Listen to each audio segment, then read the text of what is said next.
സഭയുടെ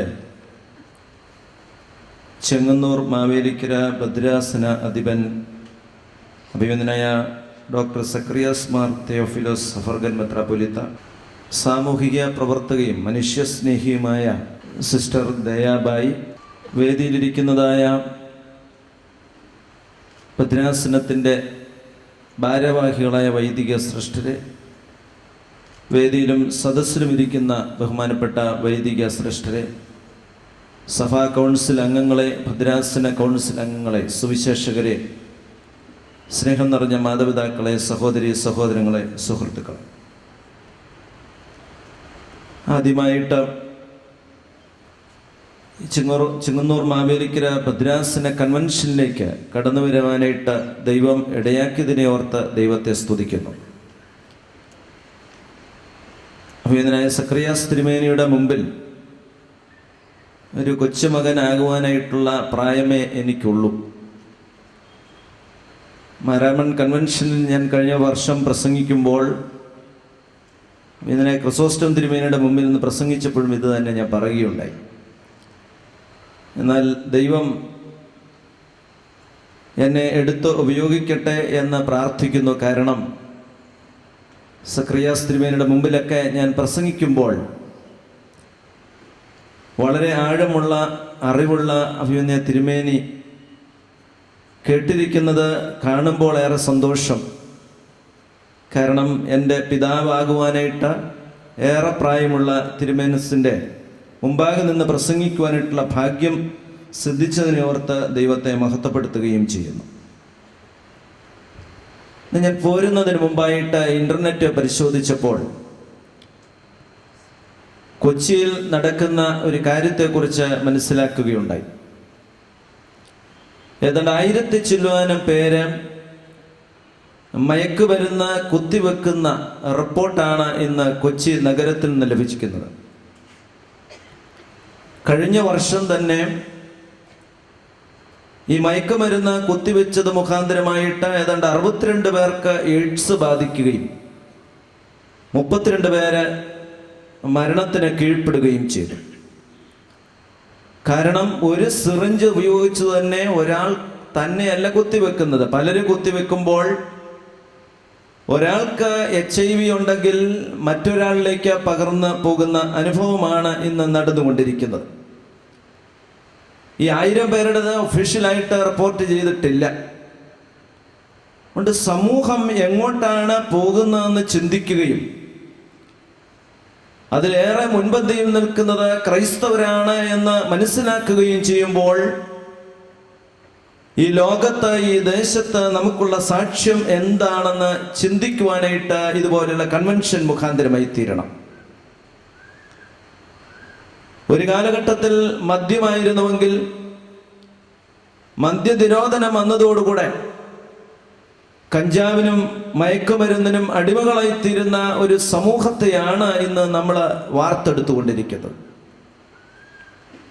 അതുകൊണ്ട് ദൈവത്തിൻ്റെ പ്രതിച്ഛായയിൽ സൃഷ്ടിക്കപ്പെട്ടിരിക്കുന്ന മനുഷ്യൻ,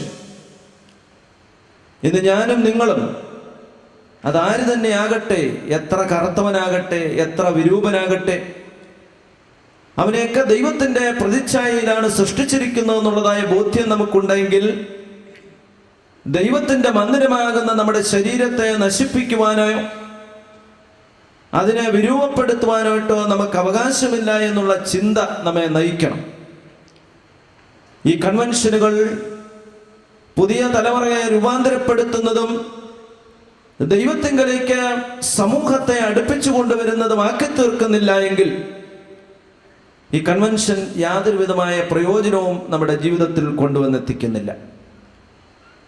അതുകൊണ്ട് ദൈവത്തിൻ്റെ പ്രതിച്ഛായയിൽ സൃഷ്ടിക്കപ്പെട്ടിരിക്കുന്ന മനുഷ്യൻ ദൈവത്തോട് ചേർന്നടുന്ന് നിൽക്കുവാനായിട്ടും പ്രത്യേകിച്ചും യേശുക്രിസ്തുവിനെ ഉള്ളിൽ സാക്ഷ്യമുള്ളവരായിട്ട് ക്രിസ്തുവിനെ ലോകത്തിന് പകർന്നു കൊടുക്കേണ്ട വ്യക്തികളായി തീരുവാനായിട്ട്, കുടുംബങ്ങളായി തീരുവാനായിട്ട്, സമൂഹമായിട്ട് തീരുവാനായിട്ട് കഴിയുന്നില്ല എങ്കിൽ എത്ര വലിയ പ്രസ്ഥാനങ്ങൾ നമ്മൾ കെട്ടിപ്പൊക്കിയെടുത്താലും, എത്ര വലിയ സംരംഭങ്ങളിലേക്ക് നമ്മൾ ഇറങ്ങിച്ചെന്നാലും യാതൊരു വിധമായ പ്രയോജനവും ലഭിക്കുകയില്ല.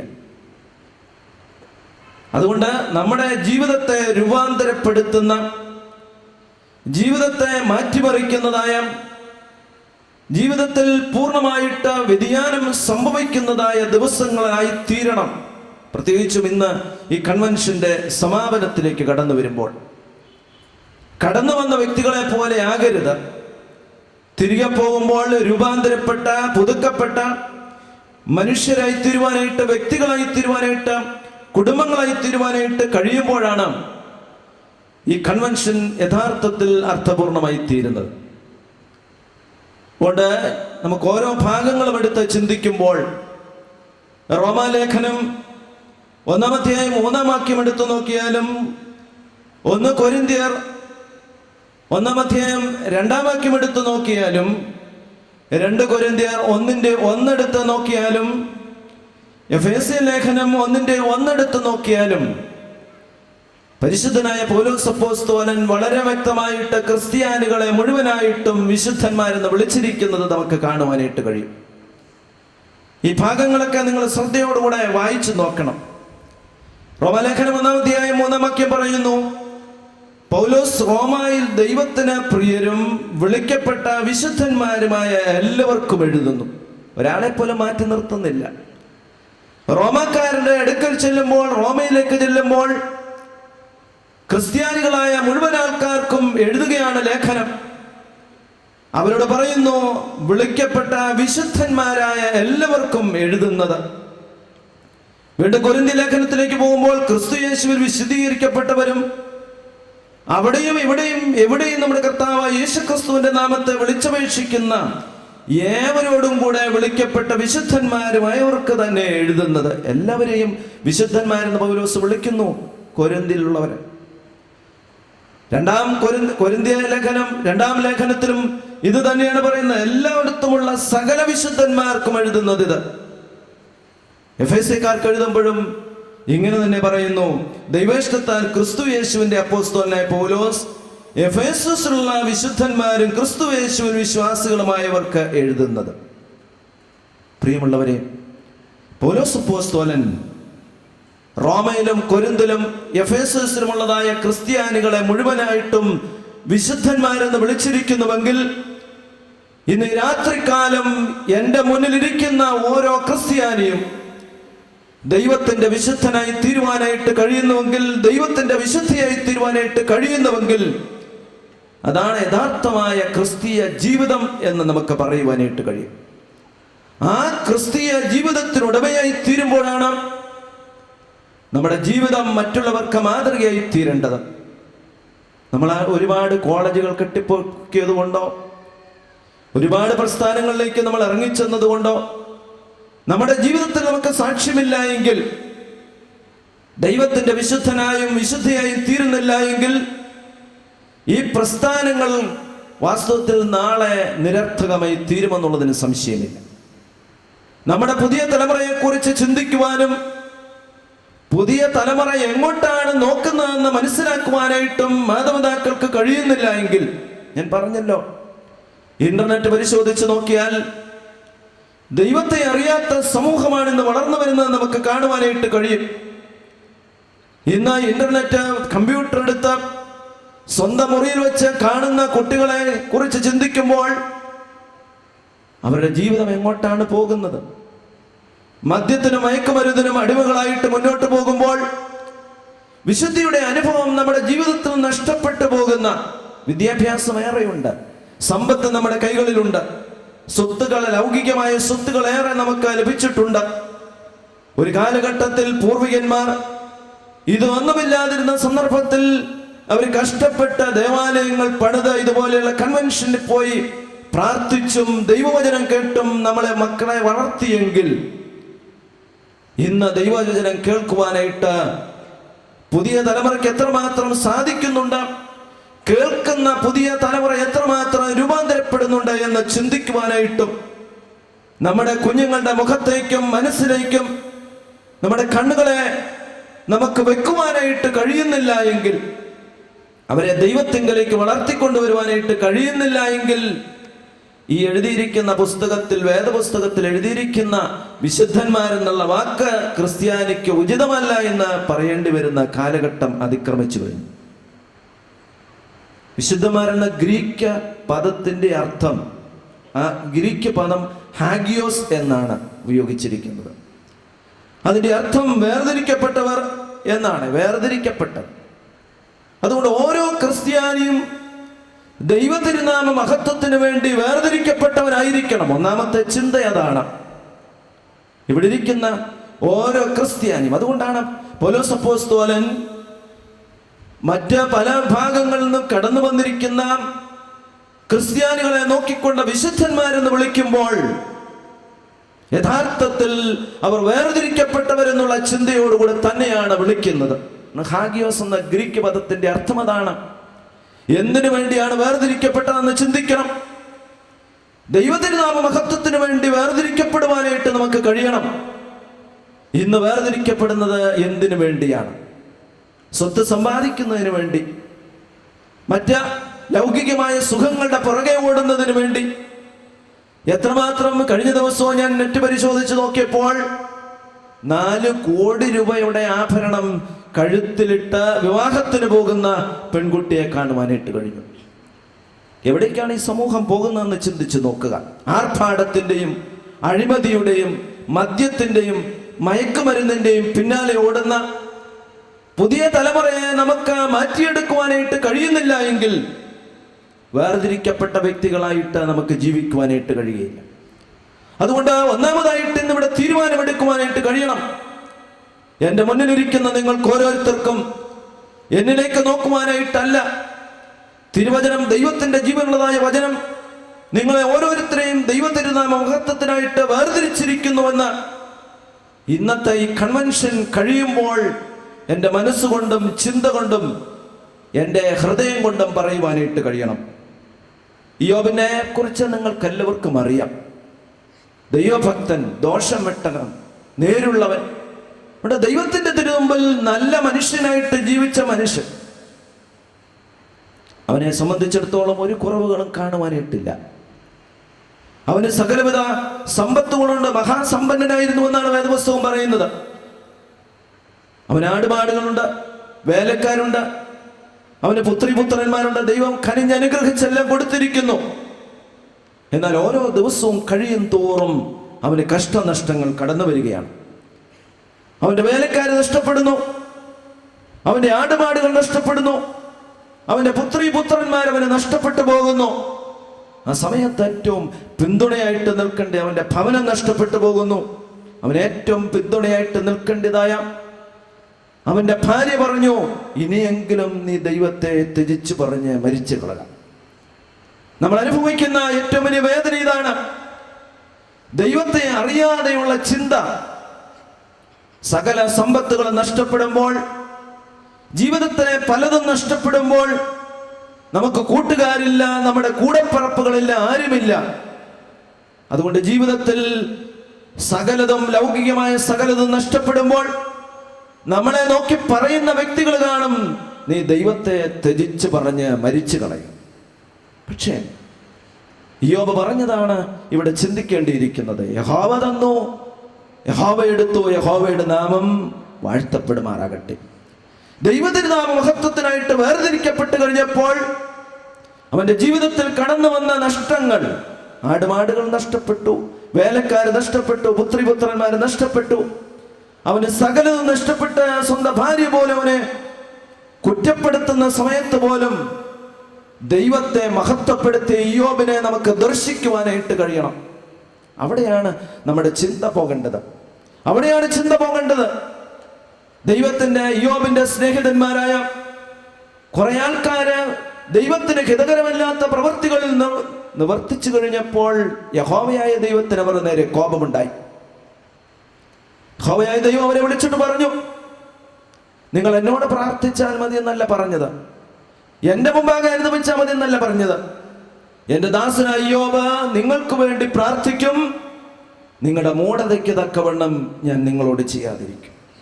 അതുകൊണ്ട് ദൈവതിരുനാമ മഹത്വത്തിന് വേണ്ടി വേർതിരിക്കപ്പെട്ടവനായ ഇയ്യോബിന്റെ മുഖത്തെ ആദരിക്കുന്ന ദൈവം ഇന്ന് നമ്മുടെ മധ്യത്തിലുണ്ട്. പ്രിയമുള്ളവരെ, ദൈവത്തിന്റെ മുമ്പിൽ ലൗകികമായ സകലം നഷ്ടപ്പെട്ടിട്ടും തന്റെ ദൈവത്തെ പൂർണ്ണമായിട്ട് മഹത്വപ്പെടുത്തുകയും സ്തുതിക്കുകയും ചെയ്യുന്നതായ ഇയ്യോബിന്റെ മുഖത്തെ ആദരിച്ച ഇയ്യോബിന്റെ സ്നേഹിതന്മാർക്ക് യഹോവയ്ക്ക് വിഹിതമായി ഇത് സംസാരിക്കാഞ്ഞതിനാൽ അവന്റെ മുഖത്തെ ആദരിച്ചിട്ട് അവരുടെ മേൽന്ന് ദൈവകോപം മാറ്റിക്കളഞ്ഞ ദൈവം ഇന്ന് നമ്മുടെ മധ്യത്തിലുണ്ട്. എന്താണ് അതിന്റെ പരിണത ഫലം? സകലതും നഷ്ടപ്പെട്ടതായി ഇയ്യോബിന് അതൊക്കെയും നാലിരട്ടിയായിട്ട് കൊടുക്കുന്ന ദൈവത്തെ നമുക്ക് ദർശിക്കുവാനായിട്ട് കഴിയും. അതുകൊണ്ട് ഈ ലോകത്തിന്റെ ഇമ്പങ്ങളോ ഈ ലോകത്തിന്റെ നേട്ടങ്ങളോ അല്ല നമുക്ക് വലുത്. നമ്മൾ വേർതിരിക്കപ്പെട്ടവരാണ്. ഇന്ന് എൻ്റെ മുന്നിലിരിക്കുന്ന ഓരോ ക്രൈസ്തവ വിശ്വാസികളും ദൈവതിരുനാമ മഹത്വത്തിന് വേണ്ടി വേർതിരിക്കപ്പെട്ടവരാണ് എന്ന് പൂർണ്ണമായിട്ട് ബോധ്യപ്പെടുവാനായിട്ടും അതിനനുസരിച്ച് നമ്മുടെ ചിന്തകളെയും മനോഭാവത്തെയും നമ്മുടെ ജീവിതത്തെയും നമുക്ക് ക്രോഡീകരിക്കുവാനായിട്ടും രൂപപ്പെടുത്തുവാനായിട്ടും കഴിയുമ്പോഴാണ് നമ്മുടെ വ്യത്യസ്തത എന്ന് പറയുന്നത്. അതാണ് നമ്മുടെ യഥാർത്ഥമായ ക്രിസ്തീയ ജീവിതം എന്ന് പറയുന്നത്. ഈ ലോകം തരുന്നതൊക്കെ ഞാൻ പറഞ്ഞല്ലോ, 4 കോടി രൂപയുടെ ആഭരണമിട്ട് തിരുപ്പൂർ ഗണപതി ക്ഷേത്രത്തിൽ ലഡുവിന് കോൺട്രാക്ട് കൊടുക്കുന്ന, ലഡുവിന്റെ കോൺട്രാക്ട് ഏറ്റെടുത്ത് നടത്തുന്ന മകളുടെ വിവാഹത്തിന് 4 കോടി രൂപയുടെ സ്വർണമിട്ടാണ് വിവാഹം കഴിച്ചയച്ചത്. ഇതിന്ന് ഒട്ടും വ്യത്യസ്തരല്ല. ഞാൻ ഈ അടുത്ത സമയത്ത് ഒരു കല്യാണ ശുശ്രൂഷ കഴിഞ്ഞിട്ട് പെങ്കൊച്ചിനോട് ചോദിച്ചു, MSc നഴ്സിംഗ് കഴിഞ്ഞു, നീ എങ്ങനെ ഇത്രയും ആഭരണം കഴുത്തിലിട്ടുകൊണ്ട് നിന്നു? ഇത്രയും ആഭരണം നീ എങ്ങനെ കയ്യിലിട്ടുകൊണ്ടിരുന്നു? ഇവിടം തൊട്ട് ഇവിടം വരെ അവക്ക് കൈ പൊക്കാൻ മേൽ അതുപോലത്തെ ആഭരണം. എന്തിനു വേണ്ടിയാണ് ചിന്തിക്കുന്നത്? അപ്പൻ അഭിമാനത്തോടെ പറയാണ്, 125 പവന ഞാൻ അവരുടെ കയ്യിലും കഴുത്തിലും കാതിലും ഇട്ട് വിട്ടത്. ഇത് വേർതിരിക്കപ്പെട്ട വ്യക്തികളാണോ എന്ന് ചിന്തിച്ചു നോക്കുക.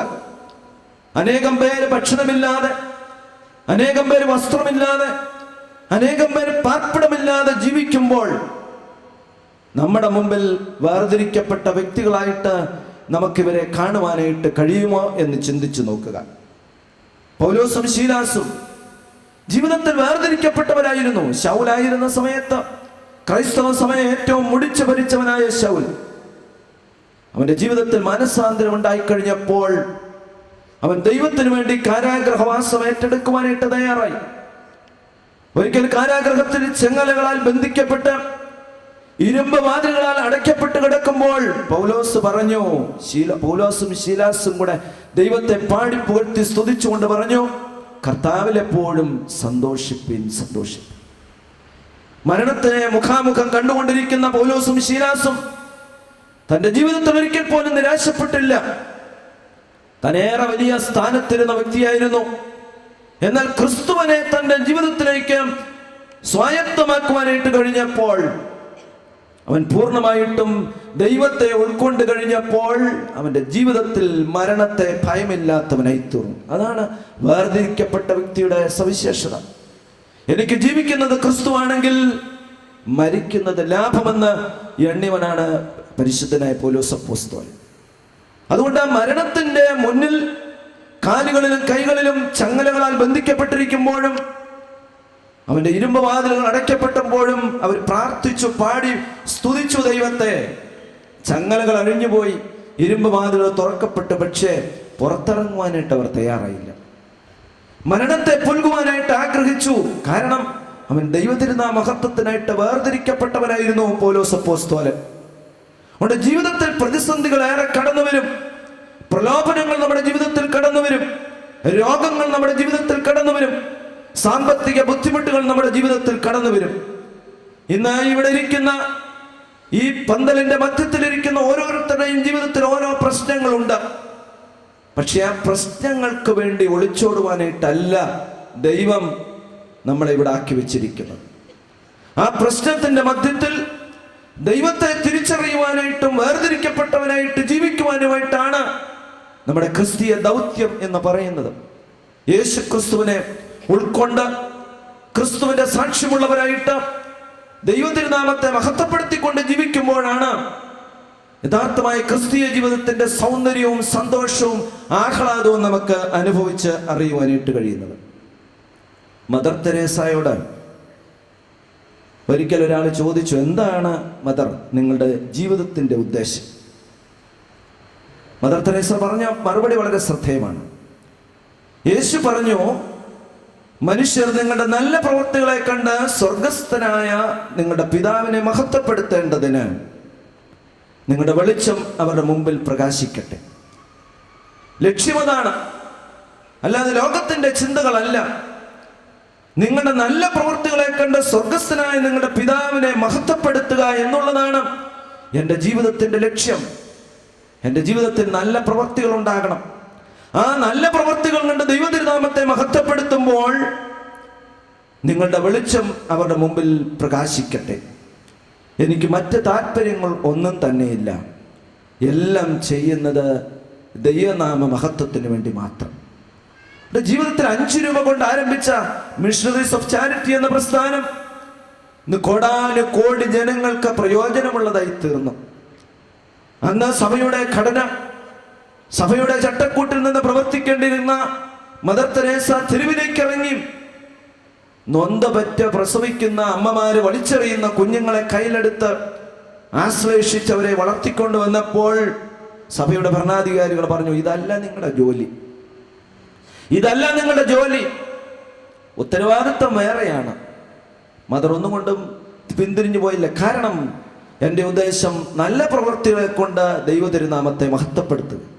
അങ്ങനെയാണ് വേർതിരിക്കപ്പെടുന്ന എന്നുള്ളതായ പൊതുവായ ബോധ്യം മദർ തെരേസയ്ക്കുണ്ടായപ്പോൾ തൻ്റെ ജീവിതത്തിൽ ഇറങ്ങിത്തിരിച്ച കാര്യത്തെക്കുറിച്ച് ഭാരപ്പെടാതെ പിന്തിരിഞ്ഞു നോക്കാതെ മുന്നോട്ടോടുവാനായിട്ട് മദർ തെരേസയ്ക്ക് കഴിഞ്ഞു. പ്രിയമുള്ളവരെ, അതുകൊണ്ടാണ് ഏത് സഭയാണോ അവരെ എതിർത്തത് ആ സഭ തന്നെ വിശുദ്ധ പദവിയിലേക്ക് അവരെ ഉയർത്തി എന്നുള്ളത് യഥാർത്ഥത്തിൽ ആ വേർതിരിക്കപ്പെട്ട ജീവിതത്തിന്റെ വലിയ മാറ്റിനെ ഉൾക്കൊള്ളുവാനായിട്ട് കഴിയുന്നു. അതുകൊണ്ട് ജീവിതത്തിൽ നമുക്ക് വലിയ ഉദ്ദേശമുണ്ട്. ഇവിടെ ഇരിക്കുന്ന ഓരോ ക്രൈസ്തവ വിശ്വാസികളെ കുറിച്ചും ദൈവത്തിനൊരു പദ്ധതിയുണ്ട്. ചുമ്മാതെ ജീവിച്ചു പോകാനായിട്ടല്ല. കല്യാണം കഴിച്ച് പിള്ളേരൊക്കെ ജനിച്ചു കഴിഞ്ഞ് അവർക്ക് നല്ല വിദ്യാഭ്യാസമൊക്കെ കൊടുത്ത് അവർക്ക് നല്ല വീടുമൊക്കെ പണിത് ഉത്തരവാദിത്വം നിർത്തിവെച്ച് ചുമ്മാതിരിക്കുവാനായിട്ടല്ല എന്നെയും നിങ്ങളെയും ദൈവം ഈ ലോകത്തിലാക്കി വെച്ചിരിക്കുന്നത്. നമ്മളൊക്കെ വേർതിരിക്കപ്പെട്ടവരാണ് എന്നുള്ള ചിന്ത മറ്റുള്ളവരുടെ മുമ്പിൽ ദൈവത്തിന്റെ തിരുനാമത്തിനായിട്ട് വേർതിരിക്കപ്പെടുവാനായിട്ട് നമുക്ക് കഴിയുന്നില്ല എങ്കിൽ ഒരുപാട് സമ്പത്തുണ്ടാക്കി വെച്ചത് കൊണ്ടോ ഒരുപാട് പ്രസ്ഥാനങ്ങൾ കെട്ടിപ്പടുത്തത് കൊണ്ടോ യാതൊരു വിധമായ പ്രയോജനവുമില്ല. നെപ്പോളിയൻ വാസ്തവത്തിൽ മഹാന്മാരൊക്കെ പോകുമ്പോൾ, ഈ ലോകം വിട്ടു പോകുമ്പോൾ, അവർ പെട്ടിക്കകത്ത് കിടക്കുമ്പോൾ കൈ പുറത്തേക്ക് ഇടണം എന്ന് പറഞ്ഞ മഹാന്മാര് ലോകത്തിലുണ്ടായിട്ടുണ്ട്. എൻ്റെ കൈ പുറത്തേക്ക് ഇടണം, കാരണം ഞാൻ വെട്ടിപ്പിടിച്ചതൊക്കെ ഇവിടുന്ന് കൊണ്ടുപോകുന്നില്ല എന്നുള്ള ബോധ്യം ഇന്നത്തെ തലമുറ മനസ്സിലാക്കണം. അതുകൊണ്ട് നമ്മളെ സംബന്ധിച്ചിടത്തോളം നമ്മൾ എന്താർജിച്ചാലും അതൊക്കെ ഇവിടെ ഇട്ടിട്ട് പോകേണ്ടതാണ്. നമ്മൾ എത്ര വിലപിടിപ്പുള്ളതായ വസ്ത്രം, എത്ര വിലപിടിപ്പുള്ളതായ ആഭരണങ്ങൾ, എത്ര വിലപിടിപ്പുള്ളതായ ശവപ്പെട്ടിയൊക്കെ ക്രമീകരിച്ചാലും അത് മണ്ണോട് മണ്ണ് ചേർന്ന് പോകും, സംശയമില്ല. ഇവിടുന്ന് പോകുമ്പോൾ ഇവിടുത്തെ നല്ല പ്രവർത്തനങ്ങൾ മാത്രമേ ദൈവദർശനത്തിൽ കാണപ്പെടുകയുള്ളൂ. ടി.ആർ. ഗ്ലോബർ എന്ന പണ്ഡിതൻ പറയുന്നു, ആദിമസഭയിലെ അംഗങ്ങൾ അന്ന് ജീവിച്ച മറ്റ് മനുഷ്യരെക്കാൾ വ്യത്യസ്തരായിരുന്നു. എന്തായിരുന്നു അവരുടെ വ്യത്യസ്തത? ലോക മനുഷ്യർ സ്നേഹിച്ചതിനേക്കാൾ അതീതമായി അവർ സ്നേഹിച്ചു. ഇന്ന് നമ്മുടെ സ്നേഹം എന്ന് പറയുന്നത് നമ്മളെ സ്നേഹിക്കുന്നവരെ മാത്രം സ്നേഹിക്കും, നമ്മുടെ കാര്യം കാണുവാനായിട്ട് മറ്റുള്ളവരെ സ്നേഹിക്കും. എന്നാൽ ലോക മനുഷ്യൻ സ്നേഹിച്ചതിനേക്കാൾ ആദിമസഭയിലെ അംഗങ്ങൾ അവർ പരസ്പരം സ്നേഹിച്ചു. ലോക മനുഷ്യരുടെ ജീവിത ശൈലി അവർ ത്യജിച്ചു.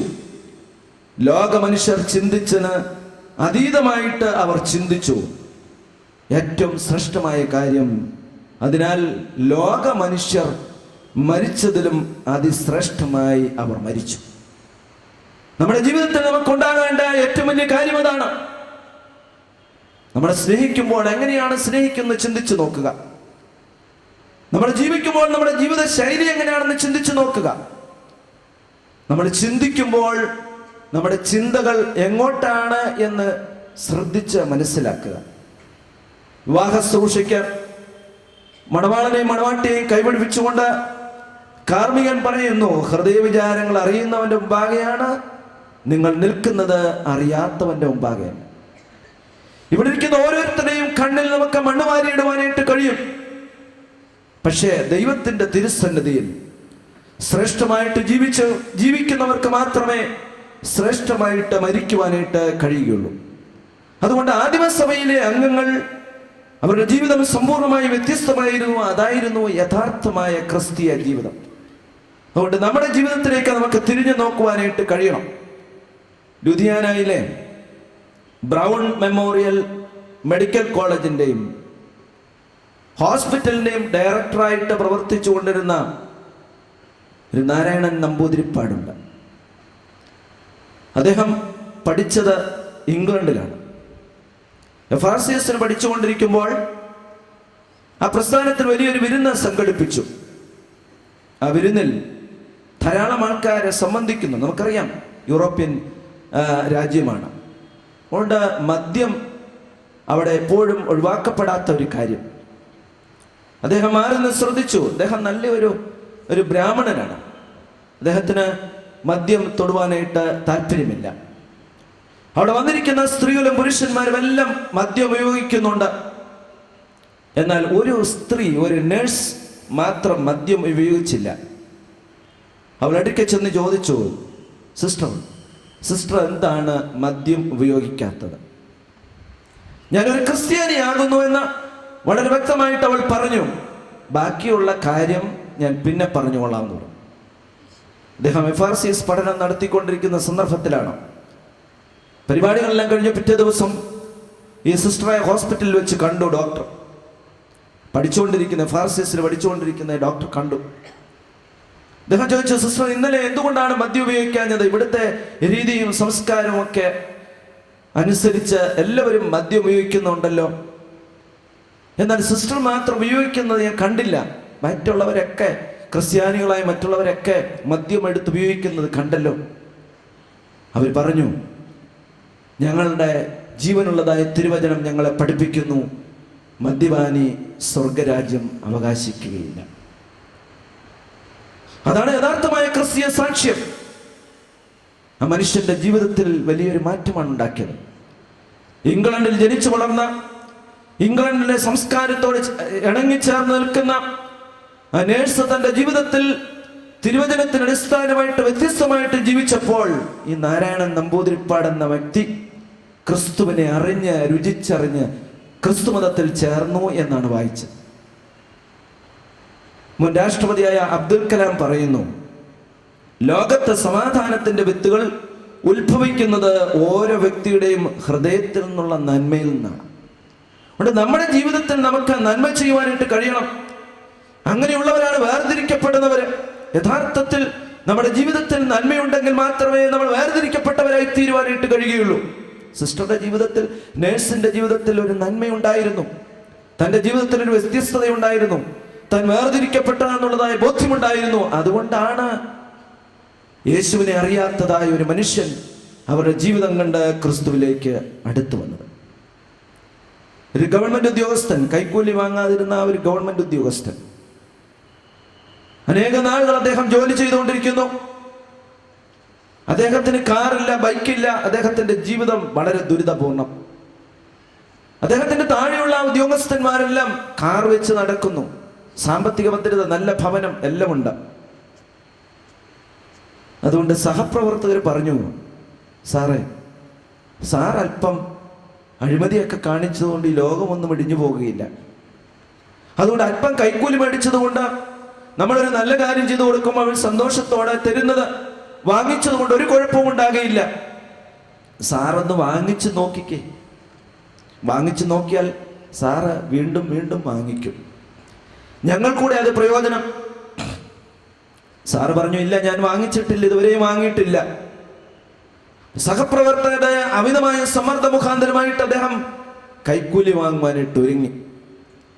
എന്നാൽ 2 ആഴ്ച കൊണ്ട് ഈ പരിപാടി അവസാനിപ്പിച്ചു. കാരണം ഓരോരുത്തർ വരുമ്പോഴും സഹപ്രവർത്തകർ പറഞ്ഞു, കൊടുത്തോ, കാര്യം സാധിക്കാം. പുള്ളി പഴയതുപോലല്ല, മാറി, കാശൊക്കെ മേടിക്കാൻ തുടങ്ങി. അതുകൊണ്ട് എല്ലാ കാര്യങ്ങളും ചെയ്തു തരും. എന്നാൽ ഈ മനുഷ്യന് വലിയൊരു മാറ്റമുണ്ടായി. കാരണം ഓരോരുത്തർ കടന്നു വന്ന് കൈക്കൂലി കൊടുക്കുന്നത് മേടിച്ച പോക്കറ്റിൽ നിന്ന് ഡ്രോയ്ക്കകത്തിരുന്നു. പക്ഷേ കൈക്കൂലി തരാതിരുന്നവരോട് വിദ്വേഷവും വെറുപ്പും അദ്ദേഹത്തിന് ആരംഭിച്ചു. അവിടെയാണ് മനുഷ്യൻ വലിയ വ്യത്യാസമുണ്ടാകുന്നത്. അങ്ങനെയുള്ളവരുടെ മനസ്സിൽ വലിയ വെറുപ്പായി തുടങ്ങി, തൻ്റെ മനസ്സ് ദുഷിക്കുവാനായിട്ട് തുടങ്ങി. അങ്ങനെ ഈ കൈക്കൂലി മേടിക്കുന്ന പരിപാടി അദ്ദേഹം അവസാനിപ്പിച്ചു.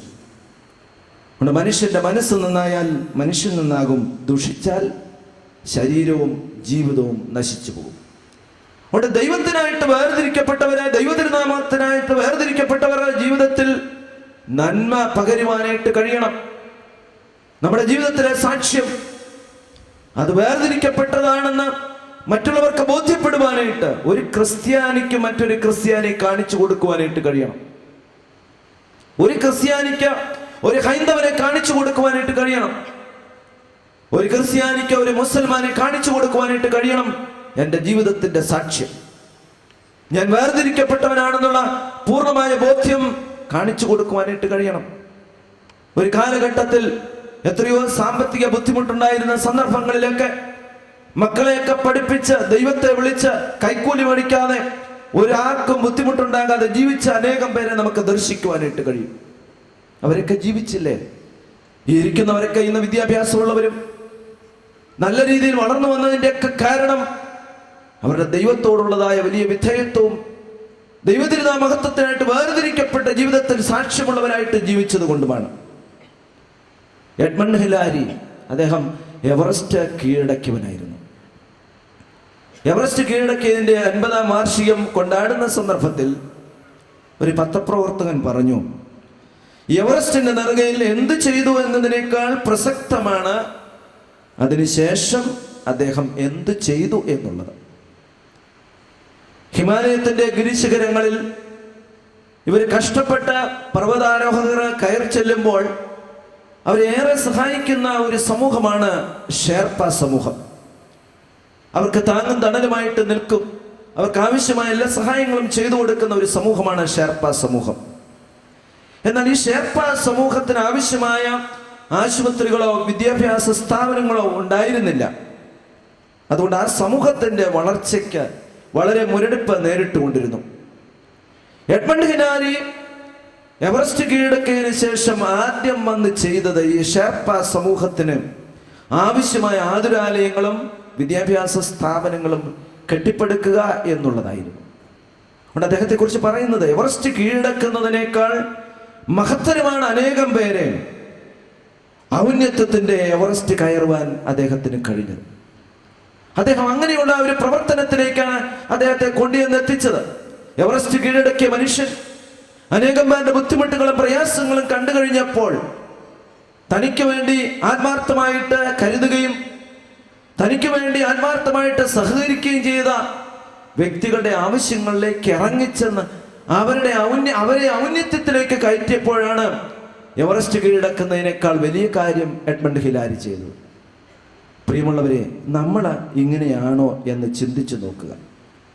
ചുറ്റുപാടുമുള്ളവരോടുള്ള നമ്മുടെ മനോഭാവം, നമ്മുടെ കൂടപ്പിറപ്പുകളോടുള്ള മനോഭാവം, മറ്റൊരാൾ വളരുമ്പോൾ, മറ്റൊരാൾ അഭിവൃദ്ധി പ്രാപിക്കുമ്പോൾ, മറ്റൊരാൾ നല്ല നിലയിലേക്ക് വളർന്നെടുക്കുമ്പോൾ അവരോടുള്ള മനോഭാവം എന്താണ് എന്ന് ചിന്തിക്കുകയും അവരെ തല്ലി തളർത്തുവാനായിട്ടാണോ അവരെ ചവിട്ടി അമർത്തുവാനായിട്ടാണോ നമ്മൾ ശ്രമിക്കുന്നത്? മറിച്ച് വേർതിരിക്കപ്പെട്ട വ്യക്തി എന്നുള്ള നിലയിൽ അവർക്ക് കൈത്താങ്ങൽ കൊടുത്തുകൊണ്ട് നമ്മളെക്കാൾ വലുതാക്കി തീർക്കുവാനായിട്ട് നമുക്ക് സാധിക്കുന്നുണ്ടോ എന്ന് ചിന്തിക്കണം. അവിടെയാണ് വേർതിരിക്കപ്പെട്ട വ്യക്തികളായി നമുക്ക് തീരുവാനായിട്ട് കഴിയും. രണ്ടാമതായിട്ട്, ഈ വിശുദ്ധി എങ്ങനെയുള്ളത്? പുറമേയുള്ള ശുചിത്വമല്ല, മറിച്ച് ദൈവാത്മാവിനാൽ ഹൃദയത്തിലുണ്ടാകുന്ന മാറ്റമാണ് വിശുദ്ധി. നല്ല വസ്ത്രമൊക്കെ എടുത്ത് നല്ല പൗഡറൊക്കെ ഇട്ട് എല്ലാ ഞായറാഴ്ചകളിലും പള്ളിയിൽ വരും. എത്രമാത്രം ഭംഗിയായിട്ടാണ് സംസാരിക്കുന്നത്, എത്രമാത്രം ഹൃദ്യമായിട്ടാണ് പെരുമാറുന്നത്. ഞാൻ ഈ അടുത്ത സമയത്ത് എൻ്റെ അടുത്തൊരു മനുഷ്യൻ വന്നിരുന്ന് സംസാരിക്കുകയാണ്. അദ്ദേഹം കുറേ നേരം സംസാരിച്ചപ്പോൾ ഏറെ സംസാരിച്ചതും അദ്ദേഹത്തിന് മറ്റുള്ളവരുടെ കുറ്റമാണ്, മറ്റുള്ളവരെ കുറിച്ച് ആവശ്യമില്ലാത്ത കാര്യങ്ങൾ. ഞാൻ കുറേ പ്രാവശ്യം വിഷയങ്ങളൊക്കെ മാറ്റി നോക്കി. ഇടയ്ക്ക് ഞാൻ പറഞ്ഞു, എൻ്റെ ഗ്രാൻഡ് ഫാദർ പറഞ്ഞിട്ടുണ്ട്, അദ്ദേഹം അച്ഛനായിരുന്നു, അപ്പച്ചൻ പറഞ്ഞിട്ടുണ്ട്, അപ്പച്ചൻ്റെ അപ്പനും അച്ഛനായിരുന്നു. അപ്പോൾ അവരൊക്കെ പറഞ്ഞു കൊടുത്തിരിക്കുന്നത്, നമ്മുടെ കണ്ണിലെ കോലെടുത്തിട്ട് വേണം മറ്റുള്ളവരുടെ കണ്ണിലെ കരടെടുക്കുവാനും. ഈ ഉദാഹരണമൊക്കെ പറഞ്ഞു. പക്ഷേ മനുഷ്യൻ വിടുന്നില്ല. ഒരുപാട് കുറവുകളൊക്കെ പറഞ്ഞു. അതിനകത്ത് ഒരാളെ വളരെ വ്യക്തിപരമായിട്ട് പേഴ്സണലായിട്ട് എടുത്ത് പറഞ്ഞു. കുറച്ച് കഴിഞ്ഞപ്പോൾ അദ്ദേഹം എൻ്റെ നേരെ തിരിഞ്ഞാണ് ഇരിക്കുന്നത്. കുറച്ച് കഴിഞ്ഞപ്പോൾ ആരെക്കുറിച്ചാണോ ഈ പറഞ്ഞുകൊണ്ടിരുന്നത്, ആക്ഷേപിച്ചുകൊണ്ടിരുന്നത്, പരിഹസിച്ചുകൊണ്ടിരുന്നത്, കുറ്റം പറഞ്ഞുകൊണ്ടിരുന്നത്, ആ മനുഷ്യൻ ഇതാ കയറി വരുന്നു. ഞാൻ ആകപ്പാടെ വിഷമത്തിലായി. കാരണം ഈ മനുഷ്യൻ പുറകിൽ നിന്ന് വരുന്ന ആളിനെ കാണുന്നില്ല. ഞാൻ അദ്ദേഹത്തോട് പറഞ്ഞു, ഒരാൾ കയറി വരുന്നുണ്ട്, വിടുന്നില്ല. വീണ്ടും ഞാൻ എടുത്തു പറഞ്ഞു. ഗ്ലാസ് ഡോർ ആയതുകൊണ്ട് കേൾക്കത്തില്ല. ഞാൻ പറഞ്ഞു, ഇദ്ദേഹം ആരെക്കുറിച്ചാണോ പറയുന്നത് അദ്ദേഹം തന്നെ കയറി വരുന്നുണ്ട്. അപ്പം ഞാൻ വിചാരിച്ചു ഈ മനുഷ്യൻ്റെ മുഖത്തോട്ട് നോക്കിയിരിക്കുക, അദ്ദേഹത്തിൻ്റെ മനോഭാവം എന്താണെന്നൊക്കെ വിചാരിച്ചു. ഞാൻ കയറി വന്നു. ആ മനുഷ്യൻ കയറി വന്നു. ഇദ്ദേഹം എഴുന്നേറ്റ് നിന്ന്, എൻ്റെ ചാക്കോച്ചായ, എത്ര നാളായി ചാക്കോച്ചായനെ കണ്ടിട്ട്,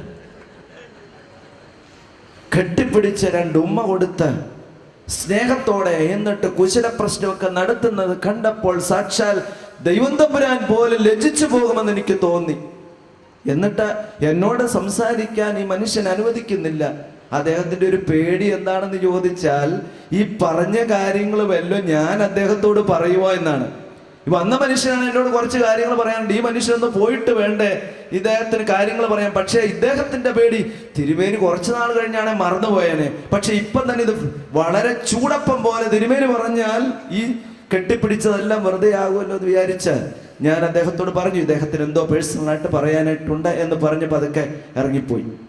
മനുഷ്യന്റെ ചിന്ത ഏതാണ്? നമ്മൾ ചിന്തിച്ച് നോക്കിക്കേ. നമ്മുടെ മനോഭാവം അങ്ങനെയാണ്. പുറമേ നല്ല വെടിപ്പോടുകൂടെ വരും, നല്ല വസ്ത്രമൊക്കെ ഇട്ട് വരും. പള്ളിയിൽ വരുമ്പോൾ എത്ര ഭംഗിയാണ് ഇട്ടാണ് നമ്മൾ സംസാരിക്കുന്നത്, എത്രയോ ഹൃദ്യമായിട്ടാണ് മറ്റുള്ളവരോട് പെരുമാറുന്നത്. മനസ്സിലൊന്ന് വെച്ച് പെരുമാറുന്ന വ്യക്തികളാണ് ക്രൈസ്തവ സമൂഹത്തിന് നേരെ ഉള്ളത്. പക്ഷേ പുറമേയുള്ള ശുചിത്വമല്ല ഇന്ന് നമുക്ക് വേണ്ടിയത്. മറിച്ച് ദൈവാത്മാവിനാൽ നമ്മുടെ ഹൃദയത്തിൽ മാറ്റമുണ്ടാകണം. ഈ മാറ്റത്തിന് വേണ്ടിയാണ് ദൈവത്തിന്റെ തിരുവചനം എന്ന് നിങ്ങൾ ശ്രമിക്കുന്നത്.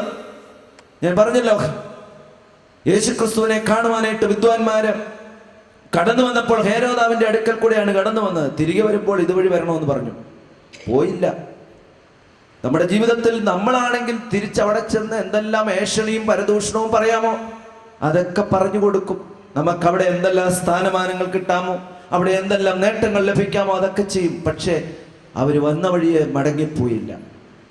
അതുകൊണ്ട് ഇന്നിവിടെ കടന്നു വന്നിരിക്കുന്നവര് പുറമേ നല്ല ശുചിത്വമുള്ളവരാണെങ്കിലും നിങ്ങളുടെ ഉള്ളിൽ ധാരാളം കുറവുകൾ ഉണ്ട്, സംശയമില്ല. ആ കുറവുകളെ ഈ പന്തലിന്റെ മധ്യത്തിലിടണം. തിരികെ മറുവഴിയായിട്ട് പോകുവാനായിട്ട്, വിശുദ്ധിയുടെ അനുഭവത്തിൽ പോകുവാനായിട്ട് കഴിയണം. പുറമേയുള്ള ശുചിത്വമല്ല എനിക്ക് വേണ്ടത്. പുറമെ എനിക്ക് എന്തുമാത്രം ശുചിത്വമുണ്ടോ അതുപോലെ തന്നെ എനിക്ക് ദൈവാത്മാവിനാൽ വലിയ മാറ്റം ഇന്നിവിടെ സംഭവിക്കണം എന്ന് നിങ്ങൾക്ക് പറയുവാനായിട്ട് കഴിയണം. മർക്കോസിന്റെ സുവിശേഷം 7-ാം അധ്യായം 5-ാം വാക്യത്തിൽ പറയുന്നു, പുറത്തു നിന്ന് മനുഷ്യന്റെ അകത്ത് ചെല്ലുന്ന യാതൊന്നിനും അവനെ അശുദ്ധനാക്കുവാനായിട്ട് കഴിയുകയില്ല, എന്നാൽ അവനിൽ നിന്ന് പുറപ്പെടുന്നത് അത്രേ മനുഷ്യനെ അശുദ്ധമാക്കുന്നത്. അതെന്താണെന്ന് വളരെ വ്യക്തമായിട്ട് മർക്കോസിന്റെ സുവിശേഷം 7-ാം അധ്യായം 20-23 വാക്യങ്ങളിൽ പറയുന്നുണ്ട്. ദുശ്ചിന്ത, വ്യഭിചാരം, പരസംഗം, കൊലപാതകം, മോഷണം, അത്യാഗ്രഹം, ദുഷ്ടത, ചതി, ദുഷ്കർമ്മം, വിടക്ക് കണ്ണ്, ദൂഷണം, അഹങ്കാരം, മൂഢത. ഈ ദോഷങ്ങളെല്ലാം അകത്ത് നിന്ന് വരുന്നതാണ്. പ്രിയമുള്ളവര്, ചിന്തിച്ചു നോക്കിക്കോ. ഇന്ന് ഈ പന്തലിന്റെ മധ്യത്തിലിരിക്കുന്ന ഞാനും നിങ്ങളും എന്നോട് ചോദിക്കുക, ഈ പറഞ്ഞ എല്ലാ കാര്യങ്ങളും എൻ്റെ ജീവിതത്തില്ലയോ? ഈ പറഞ്ഞ എല്ലാ കാര്യങ്ങളും എൻ്റെ അകത്ത് നിന്ന് വരുന്നില്ലയോ എന്ന് ശാന്തമായിട്ട് ചിന്തിച്ചു നോക്കുക. ഇതുണ്ടെങ്കിൽ ക്രിസ്തുവിന്റെ ദൈവത്തിന്റെ മുമ്പാകെ വേർതിരിക്കപ്പെട്ടവരായിട്ട് ജീവിക്കുവാനായിട്ട് കഴിയുകയില്ല. ഇതുണ്ടെങ്കിൽ നിങ്ങൾ എത്രമാത്രം വെടിപ്പോടും എത്രമാത്രം നല്ല വസ്ത്രത്തോടും കൂടെ കടന്നു വന്നാലും നിങ്ങളിൽ മാറ്റമുണ്ടാകുകയില്ല. നിങ്ങൾക്കൊരു വിശുദ്ധിയുടെ അനുഭവത്തിലേക്ക് കടന്നു വരുവാനായിട്ട് കഴിയുകയില്ല, സംശയമില്ല. യേശുവിനെ ക്രൂശിക്കുവാനായിട്ട് ആർത്തു വിളിച്ചവർ പീലാത്തോസിനെ കൽത്തലത്തിൽ പ്രവേശിപ്പിച്ചില്ല. കാരണം എന്താണ്? അവൻ പുറജാതിക്കാരനായിരുന്നു. അവൻ പുറജാതിക്കാരനെ യേശുവിനെ വിചാരണ ചെയ്യേണ്ട പീലാത്തോസിനെ കൽത്തലത്തിൽ പ്രവേശിപ്പിച്ചില്ല. എന്നാൽ അവരുടെ ഉള്ളിൽ നിന്ന് വരുന്ന കോപവും ദേഷ്യവും വൈരാഗ്യവും വിദ്വേഷവും ഒന്നും അവർ പാപമായിട്ട് കണക്കാക്കിയില്ല. യേശു ലോകത്തിൽ ജീവിച്ചിരുന്നപ്പോൾ കുഷ്ഠരോഗി അകലെ കൂടെ നടന്ന് പറയണം, അശുദ്ധൻ അശുദ്ധൻ. കാരണം മറ്റുള്ളവരൊക്കെ അകന്ന് മാറിപ്പോകണം. സമൂഹം വെറുക്കപ്പെട്ടിരിക്കുന്ന, സമൂഹം അറയ്ക്കുന്നതായ വിഭാഗത്തിൽപ്പെട്ടവരായിരുന്നു കുഷ്ഠരോഗികൾ. ദേഹം മുഴുവൻ അളിഞ്ഞ് പൊട്ടി ഒലിച്ചു നിൽക്കുന്ന കുഷ്ഠരോഗി. എന്നാൽ യേശുക്രിസ്തു എന്താണ് ചെയ്തത്? കുഷ്ഠരോഗിയെ അടുത്ത് വിളിച്ചു. കുഷ്ഠരോഗിയോട് പറഞ്ഞാൽ മതിയായിരുന്നു, നീ സൗഖ്യപ്പെടുവാനായിട്ട് പറഞ്ഞാൽ മതിയായിരുന്നു. പക്ഷേ യേശുക്രിസ്തു കുഷ്ഠരോഗിയെ തൊട്ട് ശുദ്ധനാക്കി സൗഖ്യമാക്കി. ക്രിസ്തു കാണിച്ചു കൊടുത്തതാണ്, പുറമെയുള്ള ശുചിത്വമല്ല.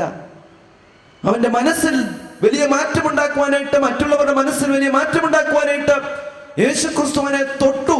അതാണ് നമ്മൾ ചിന്തിക്കേണ്ടത്. സമൂഹം അവഗണിക്കുന്ന, സമൂഹം അറയ്ക്കുന്ന, സമൂഹം ത്യജിച്ചു കളയുന്ന മനുഷ്യനെ കരുതുവാനായിട്ട്, കൂട്ടിച്ചേർത്ത് നിർത്തുവാനായിട്ട് കഴിയുന്നില്ല എങ്കിൽ നീ ഒരു ക്രിസ്ത്യാനി അല്ല. ഇന്ന് യേശുക്രിസ്തു നിന്നോട് പറയുന്നു, നീ യഥാർത്ഥ ക്രിസ്ത്യാനിയാണെങ്കിൽ സമൂഹം അറക്കുന്ന, സമൂഹം വെറുക്കുന്ന ഓരോരുത്തരെയും കൂടിച്ചേർത്ത് നിർത്തുവാനായിട്ട് കഴിയണം. ചുങ്കക്കാരൻ അനേകം പേരെ ഉപദ്രവിച്ചവനാണ്. ടാക്സ് കളക്ടർ അനേകം പേരുടെ നിന്നും പണം അമിതമായിട്ട് ഈടാക്കിയവനാണ്. യേശുക്രിസ്തുവിനെ കാണുവാനായിട്ട് കാട്ടത്തിയിൽ കയറി. ക്രിസ്തു അവന്റെ ഉള്ളിലെ കണ്ടു.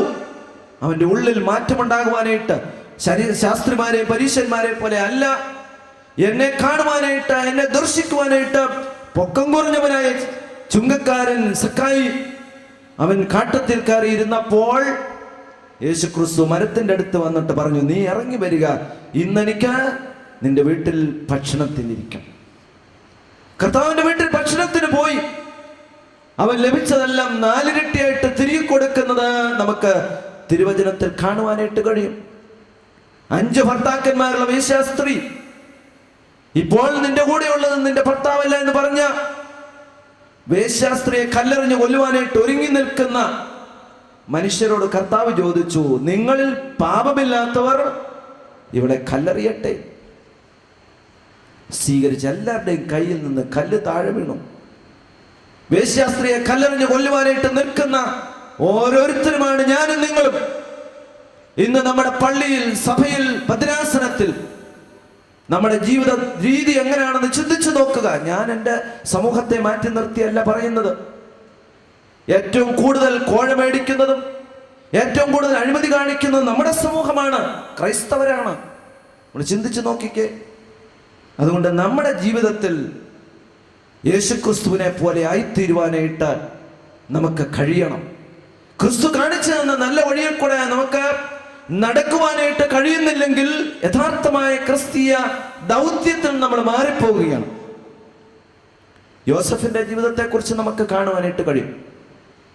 യോസഫിന്റെ ഏറ്റവും ഇഷ്ടമായിരുന്നു തൻ്റെ പിതാവിന്. ബാക്കിയുള്ളവരെയൊക്കെ ആടിനെ മേയ്ക്കാനായിട്ട് വിടുമ്പോൾ യോസഫിനെ പിതാവ് കൂടെ ഇരുത്തി. എന്നാൽ ഒരു ദിവസം യോസഫിനെ പിതാവ് പറഞ്ഞു, നീ പോയി സഹോദരന്മാരുടെ ക്ഷേമമൊക്കെ അന്വേഷിക്കാൻ. ഇച്ചിരി കുശുമ്പ, അസൂയ, പൈശൂന്യമൊക്കെ സഹോദരന്മാർക്കുണ്ട്. ഈ പിതാവ് കൂടെ ഇരുത്ത്, നമുക്കൊക്കെ ഉള്ള കാര്യമാണ്. പ്രത്യേകിച്ചും ഈ ഭാഗത്തിരിക്കുന്നവർക്ക് ഭയങ്കര അത് കൂടുതല കേട്ടോ. ഞാൻ പറയുന്നത് കുറ്റമായിട്ട് പറയരുത്. ഇച്ചിരി പൈശൂന്യം. അതുകൊണ്ട് ഇവനെ അന്വേഷിക്കാനായിട്ട് പോയി. അവിടെ ചെല്ലുമ്പോൾ ഇവര് നോക്കി, ഇവൻ നല്ല സുഖമായിട്ട് ഭക്ഷണമൊക്കെ കഴിച്ച് അപ്പൻ്റെ കൂടെ ഇരിക്കുന്നു. ഇവര് പെട്ടെന്ന് ഇവനെ പിടിച്ച് പൊട്ടക്കിണറ്റിലിട്ടു. അവിടുന്ന് വലിച്ചു കയറ്റി മിസ്രൈമെ അടിമക്കച്ചവടക്കാർക്ക് വെള്ളിക്കാശിന് വിറ്റു. യോസഫിനെ അടിമക്കച്ചവടക്കാർ കൊണ്ടുപോയി പൊത്തിഫേറിന്റെ ഭവനത്തിൽ ചെന്നു. യോസഫ് നല്ല സുന്ദരനും കോമളനുമാണ്. യോസഫിനെ കണ്ടപ്പം തൊട്ടേ പൊത്തിഫേറിന്റെ ഭാര്യ അവനിൽ ആകൃഷ്ടനായി. പക്ഷേ വേർതിരിക്കപ്പെട്ടവനായ യോസഫ് ദൈവത്തിന്റെ തിരുസന്നിധിയിൽ കള്ളം ചെയ്യുകയില്ല, പാപം ചെയ്യുകയില്ല, തെറ്റ് ചെയ്യുകയില്ല എന്ന പൂർണ്ണമായ ബോധ്യവും വിശ്വാസവും ഉണ്ടായിരുന്ന യോസഫ് അവൻ വസ്ത്രത്തെ വിട്ട് കടന്നു പിടിച്ചപ്പോൾ, പൊത്തിഫേറിന്റെ ഭാര്യ അവനിൽ ആകൃഷ്ടനായിട്ട് കടന്നു പിടിച്ചപ്പോൾ വസ്ത്രത്തെ വിട്ട് ഓടിയിട്ട് പറഞ്ഞു, ഞാൻ ദൈവത്തോടും സ്വർഗത്തോടും പാപം ചെയ്യുകയില്ല. ഇന്ന് ഏറ്റവും കൂടുതൽ പാപം ചെയ്യുന്ന ആരാണെന്ന് അറിയാമോ?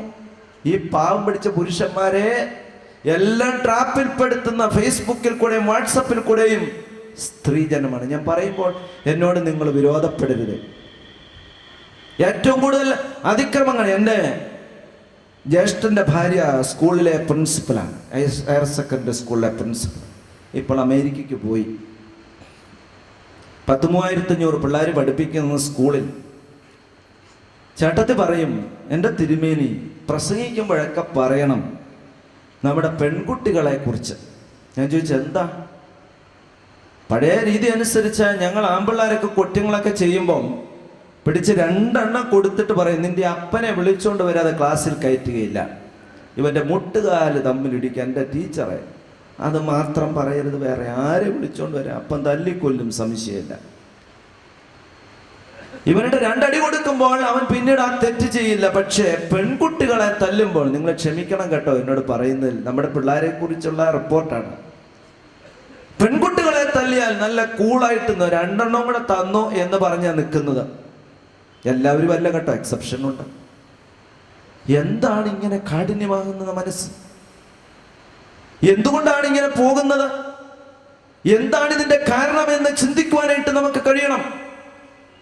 നമ്മൾ നെട്ടോട്ടം ഓടുകയാണ് പൈസ ഉണ്ടാക്കാനായിട്ട്, നമ്മൾ നെട്ടോട്ടം ഓടുകയാണ് ലൗകിക സമ്പത്തുകൾ ആർജിക്കുവാനായിട്ട്. നമ്മുടെ കുഞ്ഞുങ്ങളെ കുറിച്ചുള്ള ചിന്ത നമുക്കില്ല. ഞായറാഴ്ചയും മറ്റ് ദിവസങ്ങളിലുമൊക്കെ എവിടെ പോകണം, എന്തിനാണെന്ന് പറഞ്ഞാലും രാവിലെ ഇറക്കി വിടുകയാണ്, പള്ളിയിൽ വിടാതെ. എന്തിനു വേണ്ടിയാണ് പോകുന്നത്? നമ്മുടെ കയ്യിൽ നിന്ന് കുഞ്ഞുങ്ങൾ നഷ്ടപ്പെട്ടു പോകും. യോസഫ് പൊത്തിഫാറിന്റെ ഭാര്യയെ വിട്ട് ഓടിപ്പോവുകയാണ്. അതുകൊണ്ട് മിസ്രൈമിൽ വലിയ സ്ഥാനത്തെത്തിച്ചേർന്നു. ഇസ്രായേലിൽ ക്ഷാമമുണ്ടായപ്പോൾ ആരാണോ യോസഫിനെ പൊട്ടക്കിണറ്റ് വലിച്ചിട്ടത്? ആ സ്വന്തം സഹോദരന്മാര്. ആരാണോ മിസ്രൈമെ അടിമക്കച്ചവടക്കാർക്ക് വിറ്റത്? സ്വന്തം സഹോദരന്മാര്. പതുക്കെ ഇവിടെ വന്നു, അറിഞ്ഞില്ല പാവങ്ങള് യോസഫ് ഇവിടെ മന്ത്രിയായെന്നൊക്കെ. ഇവനൊന്നും കാണിച്ചില്ല, വൈരാഗ്യമില്ല, കോപമില്ല, വിദ്വേഷമില്ല. അവൻ വേർതിരിക്കപ്പെട്ടവനാണ്. അതുകൊണ്ടാണ് പൊത്തിഫാറിന്റെ ഭാര്യയുടെ പിടിയിൽ നിന്ന് അവൻ കുതിറി ഓടിയതും സ്വന്തം കൂടപ്പിറപ്പുകൾ തന്നെ പൊട്ടക്കിണറ്റിൽ വലിച്ചിട്ടിട്ടും അവർക്ക് ആവശ്യമായ ധാന്യം കൈനിറച്ച് കൊടുത്തുവിട്ടതും അതുകൊണ്ടായിരുന്നു.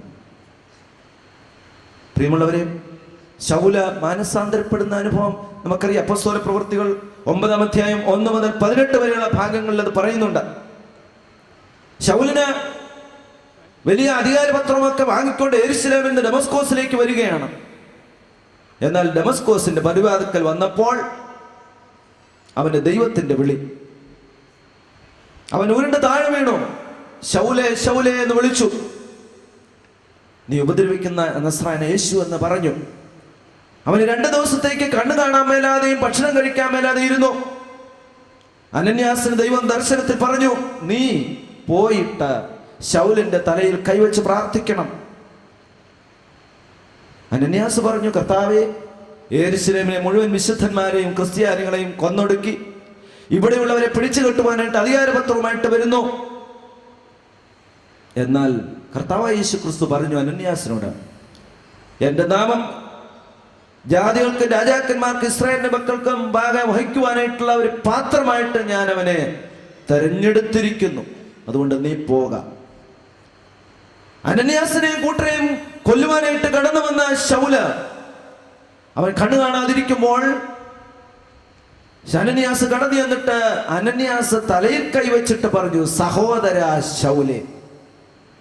അതാണ് ക്രിസ്തീയമായി വേർതിരിക്കപ്പെട്ട വ്യക്തിയുടെ നേട്ടം. അതാണ് ക്രിസ്തീയമായി വേർതിരിക്കപ്പെട്ട ദൈവതിരുനാമ മഹത്വത്തിനായിട്ട് വേർതിരിക്കപ്പെട്ടവന്റെ സവിശേഷത. അതാണ് ദൈവാത്മാവിലുള്ളതായ വലിയ വ്യത്യാസം. അനന്യാസിനെ കെട്ടിപ്പിടിക്കുവാനും അനന്യാസിനെ കെട്ടിയിടുവാനായിട്ടും അവനെ കാരാഗ്രഹത്തിലിടുവാനായിട്ടും അവനെ കൊല്ലുവാനായിട്ടും കടന്നു വന്ന ശൗലിന്റെ തലയിൽ കൈവച്ചിട്ട് പരിശുദ്ധാത്മ പൂർണ്ണനായ അനന്യാസ് പറഞ്ഞു, ശൗലേ സഹോദര. ഇവിടെയാണ് നമ്മുടെ ജീവിതത്തിൽ നമുക്ക് ഈ വ്യത്യസ്തത ഉണ്ടാകേണ്ടത്. നമ്മളെ ഉപദ്രവിക്കുന്നവർക്ക് വേണ്ടി നമുക്ക് പ്രാർത്ഥിക്കുവാനായിട്ട് കഴിയണം. ക്രിസ്തു അതാണ് പഠിപ്പിച്ചത്. ശത്രുക്കളെ സ്നേഹിക്കണമെന്നും ഉപദ്രവിക്കുന്നവർക്ക് വേണ്ടി പ്രാർത്ഥിക്കണമെന്നും പറയുവാനായിട്ട് നമുക്ക് കഴിയണം. ഗുരു നിത്യ ചൈതന്യതി പറയുന്നത്, ദൈവത്തെ വിളിക്കുന്നതിന് മുമ്പ് അവന്റെ തിരുനാമത്തെ ഉള്ളിൽ പൂജിതമാക്കുവാൻ വിശുദ്ധി ആർജിച്ച ഒരു മനസ്സ് നമുക്കുണ്ടാകണം. അതുകൊണ്ട് ദൈവത്തെ വിളിക്കുന്നതിന് മുമ്പായിട്ട് നമുക്ക് നമ്മുടെ ജീവിതത്തിൽ വിശുദ്ധി കൈവരിക്കുവാനായിട്ട് കഴിഞ്ഞാൽ മാത്രമേ ദൈവത്തെ വിളിക്കുവാനായിട്ടുള്ള അവകാശം പോലും നമുക്കുള്ളൂ. യതി പറയുന്ന അതാണ്, ദൈവത്തെ വിളിക്കുന്നതിന് മുമ്പ് തിരുനാമത്തെ ഉള്ളിൽ പൂജിതമാക്കുവാനായിട്ട്, വസിപ്പിക്കുവാനായിട്ട് വിശുദ്ധി ആർജിച്ച ഒരു മനസ്സ് നമുക്കുണ്ടാകണം. നമ്മുടെ ജീവിതത്തിൽ നമുക്ക് എത്രമാത്രം അങ്ങനെയുണ്ട് എന്ന് ചിന്തിച്ചു നോക്കുക. മലയാളികളുടെ പ്രിയപ്പെട്ടവനായ എഴുത്തുകാരൻ സി രാധാകൃഷ്ണൻ ഒരു സംഭവ കഥ എഴുതിയിരുന്നത് ഞാൻ വായിച്ചു.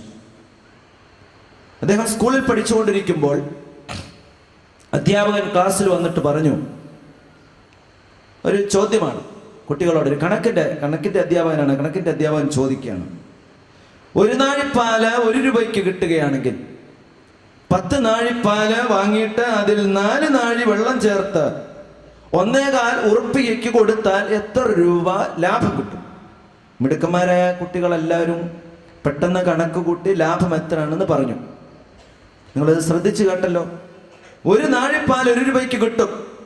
എന്നാൽ 10 നാഴിപ്പാല് വാങ്ങിയിട്ട് അതിനകത്ത് 4 നാഴി വെള്ളം ചേർത്ത് 1.25 ഉറുപ്പികയ്ക്ക് കൊടുത്താൽ എത്ര രൂപ ലാഭം കിട്ടും? മിടുക്കന്മാരായ കുട്ടികളെല്ലാം ഉത്തരം പെട്ടെന്ന് ചാടിപ്പറഞ്ഞു. അധ്യാപകരെ ശരി ഉത്തരം പറഞ്ഞവരെയൊക്കെ അഭിനന്ദിച്ചു. എന്നാൽ ഒരാൾ മാത്രം വെറുതെ ഇരിക്കുന്നത് കണ്ടു. അവനെ വിളിച്ചു, എന്താണ് നീ ഉത്തരം എഴുതാഞ്ഞത്? എനിക്ക് ഈ ചോദ്യം ഇഷ്ടപ്പെട്ടില്ല. സാർ കുറെ ശകാരിച്ചിട്ട് അവനെ ക്ലാസ്സിൽ നിറക്കി വിട്ടു. അവനവൻ്റെ പരമ്പരാഗത തൊഴിലുമായിട്ട് പോയി. കുറെ വർഷങ്ങൾ കഴിഞ്ഞ ഈ സി രാധാകൃഷ്ണൻ എന്ന മനുഷ്യൻ, അദ്ദേഹം ഈ ഇറക്കിവിട്ട സഹപാഠിയെ ഒരു സ്ഥലത്ത് വെച്ച് കണ്ടു. എന്താ സഹപാഠി, നീ അന്ന് ചോദ്യം ചോദിച്ചിട്ട് മറുപടി പറയാഞ്ഞ? ബാക്കി എല്ലാവരും ഉത്തരം പറഞ്ഞല്ലോ. അതുകൊണ്ടാണല്ലോ നിന്നെ ശകാരിച്ചതും അധ്യാപകൻ, അതുകൊണ്ടാണല്ലോ നിന്നെ ക്ലാസ്സിൽ നിന്ന് ഇറക്കി വിട്ടതും. ഈ മനുഷ്യൻ പറഞ്ഞു, പാലിൽ വെള്ളം ചേർക്കാതിരുന്നാലും ലാഭം കിട്ടും. പിന്നെന്തിനാ പാലിൽ വെള്ളം ചേർക്കുന്നത്? എനിക്കത് ഇഷ്ടപ്പെട്ടില്ല ആ ചോദ്യം.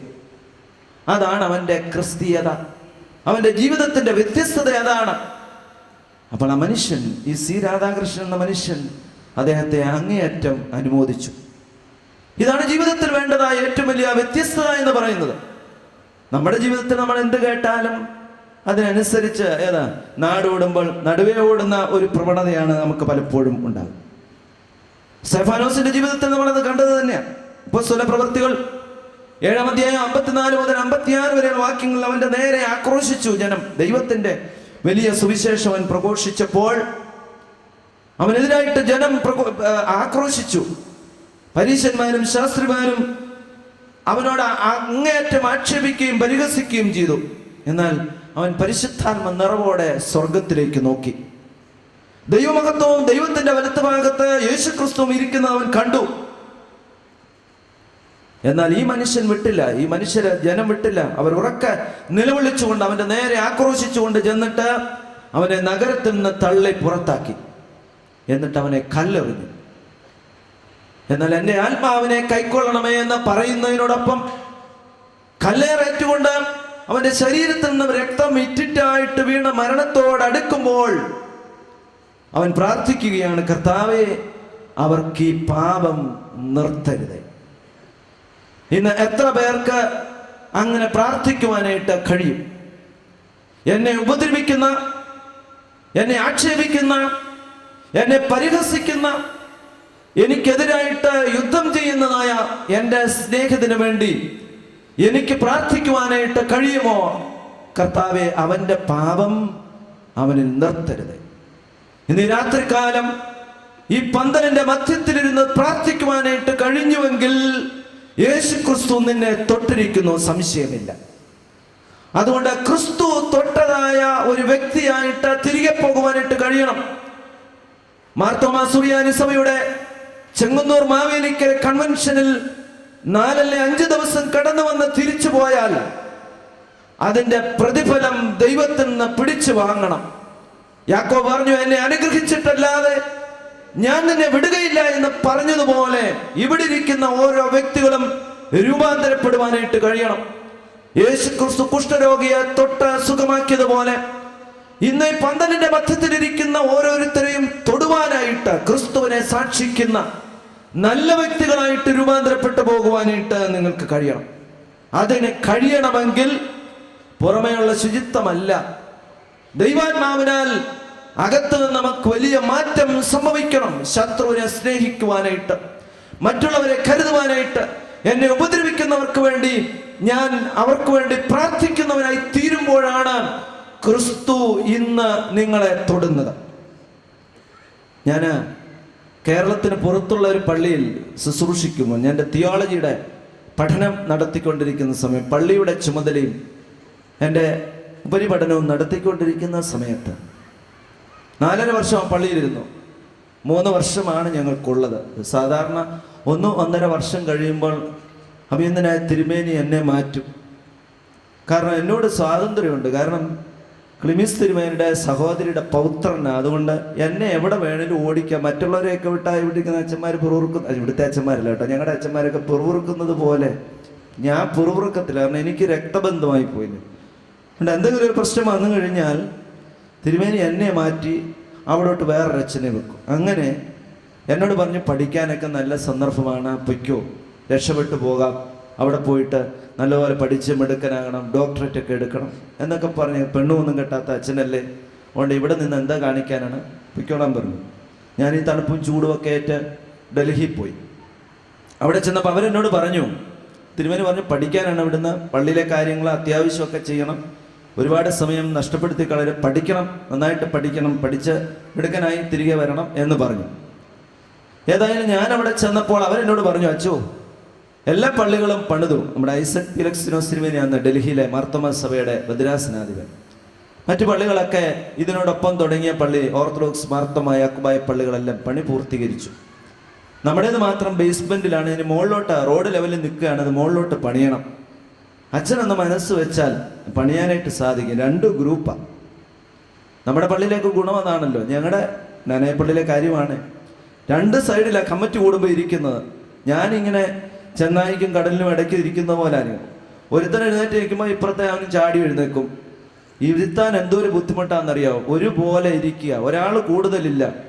അങ്ങനെ 2-3 കമ്മിറ്റി കഴിഞ്ഞപ്പോൾ എനിക്ക് മനസ്സിലായി, ഇതൊരു വലിയ ചെന്നായിക്കൂട്ടത്തിൻ്റെ മധ്യത്തിലേക്കാണ് ഞാൻ കടന്നു വന്നത്. ഇവിടെ ഇരിക്കുന്ന അച്ഛന്മാർക്കൊക്കെ അറിയാം എന്താ മാർഗം. ഞാൻ തിരുമേനിയെ വിളിച്ച് പറയാനൊക്കെ തിരിച്ചു പോരാനും ഒക്കത്തില്ല. അങ്ങനെ ആർക്കിടെക്റ്റുമായിട്ട് സംസാരിച്ചു കഴിഞ്ഞപ്പോൾ 2 പേരും 2 അഭിപ്രായം പറയുന്നു. ഒരാൾ പറയുന്നു നാട്ടിലെ ഇന്ന പള്ളി പോലെ പണിയണം, വേറൊരു കൂട്ടി പറയുന്ന നാട്ടിലെ മറ്റേ പള്ളി പോലെ പണിയണം. അപ്പം ആർക്കിടെക്റ്റ് എന്നോട് പറഞ്ഞു, അച്ചോ, എനിക്ക് കുറച്ച് പൈസ തന്നിട്ടുണ്ട്, ചങ്ങനാശ്ശേരിക്കാരന്, അദ്ദേഹം 38ാമത്തെ പള്ളിയാണ് പണിയുന്നത്, എനിക്ക് കുറച്ച് പൈസ തന്നിട്ടുണ്ട്, ഞാനത് വേണേൽ അച്ഛൻ്റെ തിരിച്ചു തന്നേക്കാം. ഇവരുടെ മുന്നിൽ പള്ളി പണിയാനൊക്കത്തില്ല, കാരണം ഓരോ ദിവസം ഓരോരുത്തർ ഓരോന്നാണ് പറയുന്നത്. അതുകൊണ്ട് അച്ഛനൊന്ന് സ്റ്റേണായിട്ട് നിൽക്കാമെങ്കിൽ നമുക്കിതൊന്ന് നോക്കാം. ഞാൻ പറഞ്ഞു, 10, 15, 14 പേരുടെ മധ്യത്തിൽ ഞാൻ എങ്ങനെ സ്റ്റേണായിട്ട് നിൽക്കും? പട്ട വെറ്റിട്ട് 4 വർഷമേ ആയുള്ളൂ. പൊതുയോഗം നേരെ നടത്താൻ ഞാൻ പഠിച്ചിട്ടില്ല. അച്ഛനൊന്ന് നേരെ നിന്ന് നോക്കാം, നമുക്കൊന്ന് ശ്രമിച്ചു നോക്കാം, അല്ലെങ്കിൽ എന്നെ അങ്ങ് വിടുക, വേറെ ഏതെങ്കിലും ആർക്കിടെക്റ്റിനെ വിളിച്ച് പണി ചെയ്യിക്കാൻ, വരച്ച് വേറെ ചെയ്യിക്കാനായിട്ട് പറയും. ഞാനത് പറഞ്ഞ് ഏകദേശം ഒരു ധാരണയിലെത്തിയപ്പോൾ ഒരാൾ മാത്രം എതിർത്തു എന്നെ. സാമന്താനം ഭേദം ദണ്ണം എന്നാണല്ലോ സാധാരണ പറയാറുണ്ട്. ഞങ്ങൾ മനുഷ്യരല്ലേ, ഈ മോളിൽ നിന്ന് കെട്ടി ഇറക്കി വരുന്ന ആൾക്കാരൊന്നും അല്ല. നിങ്ങളെപ്പോലുള്ള ഒരാളിൽ നിന്ന് ഞങ്ങളുമൊക്കെ ഇങ്ങനെ കുപ്പായി വിട്ട് വന്നവരാണ്. ഈ മനുഷ്യൻ ഒരാൾ വളരെ വ്യക്തമായിട്ട് എന്നോട് പറഞ്ഞു, വെച്ചാൽ അത് നടക്കത്തില്ല. 13 പേരും അനുകൂലമായിട്ട് നിന്ന കാര്യത്തിൽ ഞാനൊരു റൂളിങ് കൊടുത്തു. എൻ്റെ ജീവിതത്തിലെ ആദ്യത്തേത് അവസാനത്തേതുമായ റൂളിങ് അത്. അതിനുശേഷം ഞാൻ റൂൾ ചെയ്തിട്ട് ഞാൻ പറഞ്ഞു, ഇത് തീരുമാനമെടുത്തിരിക്കുന്നു. ഈ മനുഷ്യൻ പിറ്റേ ഞായറാഴ്ച മുതൽ എനിക്കെതിരായിട്ട് സംസാരിക്കാനായിട്ട് പ്രവർത്തിക്കാനായിട്ട് തുടങ്ങി. ഏതായാലും ദൈവകൃപ കൊണ്ട് 4.5 വർഷം കൊണ്ട് ആ പള്ളിയുടെ പണി പൂർത്തീകരിച്ചു. അഭിനന്ദന ക്ലിമിസ് തിരുമേനി വന്ന് കൂദാശ ചെയ്തു. പള്ളിക്കാർ പറഞ്ഞു, തിരുമേനി ഈ അച്ഛനെ ഡോക്ടറേറ്റ് കൂടെ കഴിഞ്ഞിട്ട് വിട്ടാൽ മതി. ഞാൻ പറഞ്ഞു, തിരുമേനി ഇവരുടെ വഴക്ക് തീർക്കാനുള്ള ഡോക്ടറേറ്റ് എടുക്കാനാണെങ്കിൽ എന്നെ ഇവിടെ നിർത്തിക്കോ, കുഴപ്പമില്ല. തിയോളജിയിൽ ഡോക്ടറേറ്റ് ചെയ്യാനാണെങ്കിൽ എന്നെ ഇവിടെ നിർത്തരുത്. 4.5 വർഷമായി, എന്നെ നാട്ടിലേക്ക് വിടണേ. ഒക്ടോബർ 2-ാം തീയതി കൂദാശ, നവംബർ 30-ന് മുമ്പ് എന്നെ വിട്ടാൽ തിരുമേനി എന്നോട് കാണിക്കുന്ന ഏറ്റവും വലിയ കാരണമാണ്. തിരുമേനി പറഞ്ഞാൽ ഞാനിവിടെ നിൽക്കും എന്ന് പറഞ്ഞു. എനിവേ, തിരുമേനി എൻ്റെ പ്രയാസവും സങ്കടവും ഒക്കെ കണ്ട് നവംബർ 1st വീക്കിൽ എനിക്ക് കൽപ്പന തന്നു അച്ഛനെ അവിടെ നിന്ന് റിലീവ് ചെയ്തിട്ട്. ഞാൻ ആരോടും മിണ്ടിയില്ല. നവംബർ 30-ാം തീയതിയുടെ തലേ ഞായറാഴ്ച കൽപ്പന വായിക്കാം. കാരണം വായിച്ചാൽ ഇവിടുന്ന് ആൾക്കാർ പോയി പറഞ്ഞ് ഈ അച്ഛനെ നിർത്തണമെന്ന് പറഞ്ഞാൽ പള്ളിയൊക്കെ പണിത് കഴിഞ്ഞപ്പോൾ എല്ലാവർക്കും സന്തോഷമായി. പക്ഷേ ഈ മനുഷ്യൻ എന്നോട് അപ്പോഴും വിദ്വേഷവും വൈരാഗ്യവും വെറുപ്പുമാണ്. ഞാൻ എൻ്റെ റിസൾട്ടൊക്കെ അറിഞ്ഞു, സർട്ടിഫിക്കറ്റും ഒക്കെ വാങ്ങിക്കൊണ്ട് ഞാൻ തിരികെ വരുന്ന സമയത്ത് ഈ മനുഷ്യൻ്റെ വീട്ടിൽ ചെന്നു. 5:30 മണിയായി. അദ്ദേഹത്തിന് നല്ലൊരു മൾട്ടിനാഷണൽ കമ്പനി ജോലിയാണ്. ഭാര്യ വന്ന് കതവ് തുറന്നപ്പോൾ എന്നെ കണ്ടപ്പോൾ അപ്സെറ്റ് ആയിപ്പോയി. കാരണം ദിവസവും പുറത്ത് നിന്ന് എന്നെ ചീത്ത വിളിക്കുന്ന മനുഷ്യൻ. അച്ഛൻ എന്താ വന്ന് കയറിയിരിക്കാൻ പറഞ്ഞു. ഞാൻ പറഞ്ഞു ഹസ്ബൻഡ് ഉണ്ടോ? ഇല്ല. അപ്പം ഞാൻ പറഞ്ഞു ഇനി ഞാൻ എപ്പോഴാണ് വരുന്നത്? അത് വൈകിട്ട് 8:30-9 മണിയാകും. എപ്പോൾ വന്നാൽ എനിക്ക് പകൽ സമയത്ത് അദ്ദേഹത്തെ ഒന്ന് കാണാനായിട്ട് പറ്റും. ഞാൻ ചോദിച്ചു നോക്കാം. 2 ദിവസം കഴിഞ്ഞ് വീണ്ടും ഞാൻ ചെന്നു. അങ്ങനെ ഒരു 5-6 പ്രാവശ്യം ഞാൻ അവിടെ ചെന്നു. ഓരോ പ്രാവശ്യം ചെല്ലുമ്പോഴും ഈ സ്ത്രീക്ക് വലിയ പ്രയാസമാണ്. അവർ ഓടി അകത്ത് ചെന്ന് ടെലിഫോൺ എടുത്ത് വിളിക്കും. അപ്പം ആദ്യം പറഞ്ഞു 9:30 മണിയാകുമ്പോൾ വരും, അച്ഛൻ അവിടെ കയറി ഇരിക്കാനായിട്ട് പറഞ്ഞു. ഞാൻ പറഞ്ഞു ആൻറ്റി എന്നെപ്പോലെ ഒരു ചെറുപ്പക്കാരത്തെ സ്ത്രീയാണ്, ഞാനും ഒരു ചെറുപ്പക്കാരന്, ഞാനതുകൊണ്ട് ഇരിക്കില്ല രാത്രി 9:30 വരെ. എപ്പോഴാണ് സൗകര്യം എന്ന് ചോദിച്ചത്. പിറ്റേ പ്രാവശ്യം ചെന്നപ്പോൾ പറഞ്ഞു 10 മണിക്ക് വരും. അതിൻ്റെ പിറ്റേ പ്രാവശ്യം 11:30 വരും. അപ്പോൾ എന്നെ കളിയാക്കുന്നതാണെന്ന് എനിക്ക് മനസ്സിലായി. അവസാനത്തെ ഭാഗം ഞാൻ പറഞ്ഞു ഞാൻ വന്നതിൻ്റെ കാരണം അടുത്ത ഞായറാഴ്ച ഞാൻ കൽപ്പന വായിച്ച് പള്ളിയിൽ നിന്ന് യാത്ര പറയുക. എൻ്റെ ഭാഗത്തുനിന്ന് എന്തെങ്കിലും കുറവുകൾ സംഭവിച്ചിട്ടുണ്ടെങ്കിൽ ക്ഷമ ചോദിക്കാനായിട്ടാണ് ഞാൻ ഈ ഭവനത്തിൽ വന്നത്. ആ മനുഷ്യൻ വിളിച്ചില്ല എന്നെ. പിറ്റേ ഞായറാഴ്ച കുർബാന കഴിഞ്ഞു, ഞാൻ യാത്ര പറഞ്ഞു. റെയിൽവേ സ്റ്റേഷനിൽ നിൽക്കുമ്പോൾ മുഴുവൻ പള്ളിക്കാരും എന്നെ യാത്ര അയക്കുവാനായിട്ടുണ്ടായിരുന്നു. അവരുടെ സ്നേഹം, അവരുടെ കരുതൽ ഞാൻ മനസ്സിലാക്കി. പക്ഷെ എൻ്റെ കണ്ണു പോയത് മുഴുവൻ ഞാൻ പറയുകയാണെങ്കിൽ ഈ മുടിയനായ പുത്രനെ കുറിച്ചായിരുന്നു. എൻ്റെതായ തീരുമാനമല്ലായിരുന്നു. വാസ്തവത്തിൽ പള്ളിയുടെ നന്മയ്ക്ക് വേണ്ടി എടുത്തൊരു തീരുമാനത്തിൻ്റെ പേരിൽ അദ്ദേഹത്തിൻ്റെ ഈഗോ, വാസ്തവത്തിൽ ഞാൻ അദ്ദേഹത്തിൻ്റെ മുന്നിൽ ആ ഭവനത്തിൽ ചെന്ന് പറഞ്ഞു ഞാൻ ക്ഷമ ചോദിക്കുകയാണ്, അദ്ദേഹത്തോട് നേരിട്ട് പറയണമെങ്കിൽ. സ്ത്രീ പറഞ്ഞു, ഭാര്യ പറഞ്ഞു അച്ഛാ പറയരുത്, പറഞ്ഞ അച്ഛനെ ആവശ്യമില്ലാത്തൊക്കെ പറയും. പിറ്റേ ഞായറാഴ്ച കൽപ്പന വായിച്ചു കൊണ്ടിരുന്നപ്പോൾ ഈ മനുഷ്യൻ പറഞ്ഞു, അറിഞ്ഞോ എൻ്റെ വീട്ടിൽ വന്ന അയാള് ഇങ്ങനെ പറയുന്നത്. അയാൾ എൻ്റെ വീട്ടിൽ വന്നു, എൻ്റെ ഭാര്യയുടെ മുന്നിൽ കാല് പിടിച്ചിട്ട് പറഞ്ഞു എന്നോട് ക്ഷമിച്ചെന്ന് പറയണം. പക്ഷേ ഞാൻ കുലുങ്ങിയില്ല. ദൈവം തമ്പുരാൻ എൻ്റെ കൂടെ ഉണ്ടായിരുന്നു. എന്നോട് പള്ളിക്കാർ മുഴുവൻ ചോദിച്ചു അച്ഛൻ ഇത്രമാത്രം അധപ്പതിക്കണമായിരുന്നു. അവൻ്റെ മുന്നിൽ എന്തിനാണ് അച്ഛൻ പോയി ക്ഷമ പറഞ്ഞത്? അച്ഛൻ എന്തുമാത്രം അധപ്പതിച്ചു പോയി? അച്ഛൻ്റെതായ കുറ്റമല്ലല്ലോ, എന്തിനാണ് പോയത്? ഞാൻ പറഞ്ഞു ദൈവം ഒരാൾ കാണുന്നുണ്ട്. റെയിൽവേ സ്റ്റേഷനിൽ ഞാൻ ട്രെയിനിൽ കയറുമ്പോൾ എൻ്റെ ഒരേ ഒരു ദുഃഖം അത് മാത്രമായിരുന്നു. ആ മനുഷ്യൻ എന്നെ ഒന്ന് കാണണം. എനിക്ക് വേറെ ഒരു ആഗ്രഹവുമില്ല. അദ്ദേഹത്തിൻ്റെ ഭാര്യയും കുഞ്ഞുങ്ങളും അദ്ദേഹം അറിയാതെ തന്നെ എൻ്റെ അടുത്ത് വന്നിട്ട് എനിക്ക് നല്ലൊരു സമ്മാനം എന്നിട്ട് പറഞ്ഞു ഞങ്ങളോടൊന്ന് ക്ഷമിച്ചു എന്ന് അച്ഛൻ പറയണം. 1.5 വർഷം കഴിഞ്ഞ് അഭിനന്ദനായ ക്ലിമീസ് തിരുമേനിയുടെ കബറിടത്തിൽ ഞാൻ പോയി പ്രാർത്ഥിച്ച് ഇറങ്ങി വരുമ്പോൾ അച്ചോ അച്ചോ എന്ന് വിളിക്കുന്ന ശബ്ദം പുറയുന്നു കേട്ടു. ഈ മനുഷ്യൻ്റെ ജോലി നഷ്ടപ്പെട്ടു. അദ്ദേഹം നാട്ടിൽ തിരിച്ചെത്തിയിട്ട് തിരുമേനിയുടെ ഖബറിങ്കൽ പോയി പ്രാർത്ഥിച്ച് പോകാനായിട്ട് വരുമ്പോഴാണ് എന്നെ കാണുന്നത്. ഞാൻ തിരികെ നോക്കിയപ്പോൾ ഈ മനുഷ്യനും കുടുംബവും എന്നെ കണ്ട് ഓടി കെട്ടിപ്പിടിച്ചിട്ട് പറഞ്ഞു എന്നോടൊന്ന് ക്ഷമിച്ചു എന്ന് പറയണം. അനേക പ്രാവശ്യം ഞാൻ അച്ഛനെ വിളിക്കുവാനായിട്ട് ഒരുങ്ങി. എൻ്റെ ഭാര്യ പറഞ്ഞു വിളിക്കുക, അച്ഛൻ ഒന്നും പറയുകയില്ല. പക്ഷെ എൻ്റെ മനസ്സനുവദിച്ചില്ല. ആദ്യം എൻ്റെ ഈഗോ ആയിരുന്നു. പക്ഷെ പിന്നീട് എനിക്ക് അച്ഛൻ എന്നോട് എങ്ങനെ റിയാക്ട് ചെയ്യും എന്നുള്ള ചിന്തയായിരുന്നു. പക്ഷെ ഞാൻ ആ മനുഷ്യനെ ഓർത്ത് അവിടുന്ന് പോന്നതിന് ശേഷം മനുഷ്യനെ കാണുന്നവരെയും പ്രാർത്ഥിച്ചു കൊണ്ടിരുന്നു. പ്രിയമുള്ളവരെ, ദൈവം അത്ഭുതം പ്രവർത്തിച്ചു. ആ മനുഷ്യൻ എന്നോട് പറഞ്ഞു ഞാൻ വീട്ടിലോട്ട് വരികയാണ്, എൻ്റെ മൂത്ത മകൻ്റെ കല്യാണമാണ്, ഞാൻ മെത്രാച്ചനെ വിളിക്കുന്നില്ല, അച്ഛൻ വന്ന എൻ്റെ മകനെ കെട്ടിച്ചു തരണം. നമുക്ക് നമ്മുടെ ജീവിതത്തിലേക്ക് തിരിഞ്ഞു നോക്കുവാനായിട്ട് കഴിയണം. അടുത്ത സമയത്ത് ഞങ്ങളുടെ ഒരു തിരുമേനി ബെവറേജസ് കോർപ്പറേഷൻ്റെ ഔട്ട്ലെറ്റ് വരുന്ന അറിഞ്ഞുകൊണ്ട് തിരുമേനി പറഞ്ഞു ഇത് ഇവിടെ വന്നാൽ ശരിയാകത്തില്ല, അരമനയോട് ഇച്ചിരി അടുത്ത. തിരുമേനി പാർട്ടിയുടെ സെക്രട്ടറിമാരെയൊക്കെ വിളിച്ചു, കോൺഗ്രസിൻ്റെയും CPM-ൻ്റെയൊക്കെ ആൾക്കാരെ വിളിച്ചു. അവർ പറഞ്ഞു തിരുമേനി അവിടെ നല്ല ബിസിനസ്സുള്ള സെൻ്ററാണ്, ആൾക്കാരൊക്കെ ഒരുപാട് തിരുവല്ലായി പോകുന്നതിനേക്കാളും സൗകര്യമായിട്ട് ഇവിടെ ഒന്ന് മേടിക്കാനായിട്ട് സൗകര്യമുണ്ട്. അപ്പൊ തിരുമേനി പറഞ്ഞു, ഞാനിതിനെതിരായിട്ട് പ്രൊട്ടസ്റ്റ് ചെയ്യും. അഭിനന്ദനായ ക്രിസോസ്റ്റൻ തിരുമേനിയെ വിളിച്ചു. തിരുമേനി നല്ല കാര്യമാണല്ലോ എന്നൊക്കെ വിചാരിച്ച് വരാമെന്ന് പറഞ്ഞു. തിരുമേനിയുടെ അരമനയ്ക്കടുത്തുള്ള കെട്ടിടങ്ങൾ, ഈ കടകളൊക്കെ നമ്മുടെ ആൾക്കാരുടെയും ക്രൈസ്തവരുടെയാണ്. അപ്പൊ തിരുമേനി പറഞ്ഞു, ഏതെങ്കിലും ഒരു കടത്തിണ്ണ വേണം സ്റ്റേജ് ആക്കാനായിട്ട്, ഈ ബെവറേജസിന്റെ ഔട്ട്ലെറ്റ് ഇവിടെ വരാതിരിക്കാനായിട്ട്. തിരുമേനി ആ ചുറ്റോടെ ആൾക്കാരെയൊക്കെ വിളിച്ചു പറഞ്ഞു, ഇതിനെ ശക്തമായിട്ട് നമുക്ക് എതിർക്കണം, ഇത് ഒരുപാട് ദോഷം ചെയ്യും എന്നൊക്കെ പറഞ്ഞു. കുറച്ച് കഴിഞ്ഞപ്പോഴാണ് അവർ ഓരോരുത്തരായിട്ട് ഒഴിഞ്ഞു. ഞങ്ങളുടെ കടയുടെ മുന്നിൽ തിരുമേനി സ്റ്റേജ് കെട്ടാൻ ഒക്കത്തില്ല. എന്താ കാരണം? എന്താ തിരുമേനി പറയുന്നത്? ഈ ഔട്ട്ലെറ്റ് ഇവിടെ വന്നാൽ ഞങ്ങളുടെ കച്ചവടം വർദ്ധിക്കും, ഞങ്ങളുടെ കച്ചവടം വർദ്ധിക്കും. തിരുമേനി വിചാരിക്കുന്നുണ്ടോ ഞങ്ങൾക്ക് ഇവിടെ കിട്ടുന്നില്ല എങ്കിൽ, ബിവറേജസ് കോർപ്പറേഷൻ ഇവിടെ ഔട്ട്ലെറ്റ് അനുവദിക്കുന്നില്ല എങ്കിൽ ഞങ്ങൾ തിരുവല്ലായിൽ പോയി വാങ്ങും. അപ്പൊ ഞങ്ങളുടെ എന്തിനാ തിരുമേനി വെറുതെ ആ കാശ് കൂടെ കളയുന്നത്? അതുകൂടെ കൂടി ഞങ്ങൾക്ക് മദ്യം വാങ്ങാലോ. ഈ പെട്രോളും കൂടെ കത്തിച്ച് തിരുവല്ലായിൽ പോകുന്നതിനേക്കാൾ എത്രയും എടുത്ത് ഇവിടെ കിട്ടും. അവസാനം വഴി നിരത്തിൽ സ്റ്റേജ് കെട്ടേണ്ടി വന്നു. പ്രിയമുള്ളവരെ, ഒരു പാർട്ടിയുടെ സെക്രട്ടറിയോട് പറഞ്ഞപ്പോൾ അദ്ദേഹം പറഞ്ഞ മറുപടി തിരുമേനി ലജ്ജിതനാക്കി. തിരുമേനിയുടെ ആൾക്കാരാണ് എന്നോട് വിളിച്ചു പറയുന്നത്, എത്രയും പെട്ടെന്ന് ഈ ഔട്ട്ലെറ്റ് ഇവിടെ കൊണ്ടുവരണം. തിരുമേനി എന്നോട് പറയാതെ തിരുമേനിയുടെ ജനത്തോട് പറ, ഇത് അവിടെ വെക്കാനായിട്ട് പാടില്ല എന്ന് പറയാൻ തിരുമേനിക്ക് ആർജവമുണ്ടോ എന്നൊരു പാർട്ടിയുടെ ജില്ലാ സെക്രട്ടറി ചോദിച്ചു. നമ്മൾ എങ്ങോട്ടാണ് പോകുന്നതെന്ന് ചിന്തിച്ചു നോക്കുക. നമ്മുടെ ജീവിതത്തിൽ ഒരു മാറ്റമുണ്ടോ? ക്രൈസ്തവ ജീവിതത്തിൽ മാറ്റമുണ്ടോ എന്ന് ചിന്തിച്ചു നോക്കുക. ഞങ്ങളുടെ അവിടെയൊക്കെ ഇപ്പം ബാറുകളൊക്കെ പൂട്ടിയപ്പോൾ നല്ല സൗകര്യമായി. കഴിഞ്ഞ ദിവസം ഒരുത്തനോട് വന്നു പറയാം, തിരുമേനി ഞങ്ങളൊക്കെ രക്ഷപ്പെട്ടു ബാറ് പൂട്ടിയത് കൊണ്ട്. എന്നാടാ ഇപ്പൊ മാറ്റാനുള്ള നല്ല സൗകര്യമായി. മറ്റേത് ഇപ്പം കുടിക്കണമെങ്കിൽ കാശ് കൊടുത്ത് മേടിക്കണം, ഇപ്പൊ മാറ്റി എൻ്റെ കാര്യവും നടക്കും, മറ്റുള്ളവരെ കുടിപ്പിക്കുകയും ചെയ്യാം. 10 കാശ് എൻ്റെ പോക്കറ്റ് വീഴുകയും ചെയ്യും, മറ്റുള്ളവരെ കുടിപ്പിക്കുകയും ചെയ്യാം.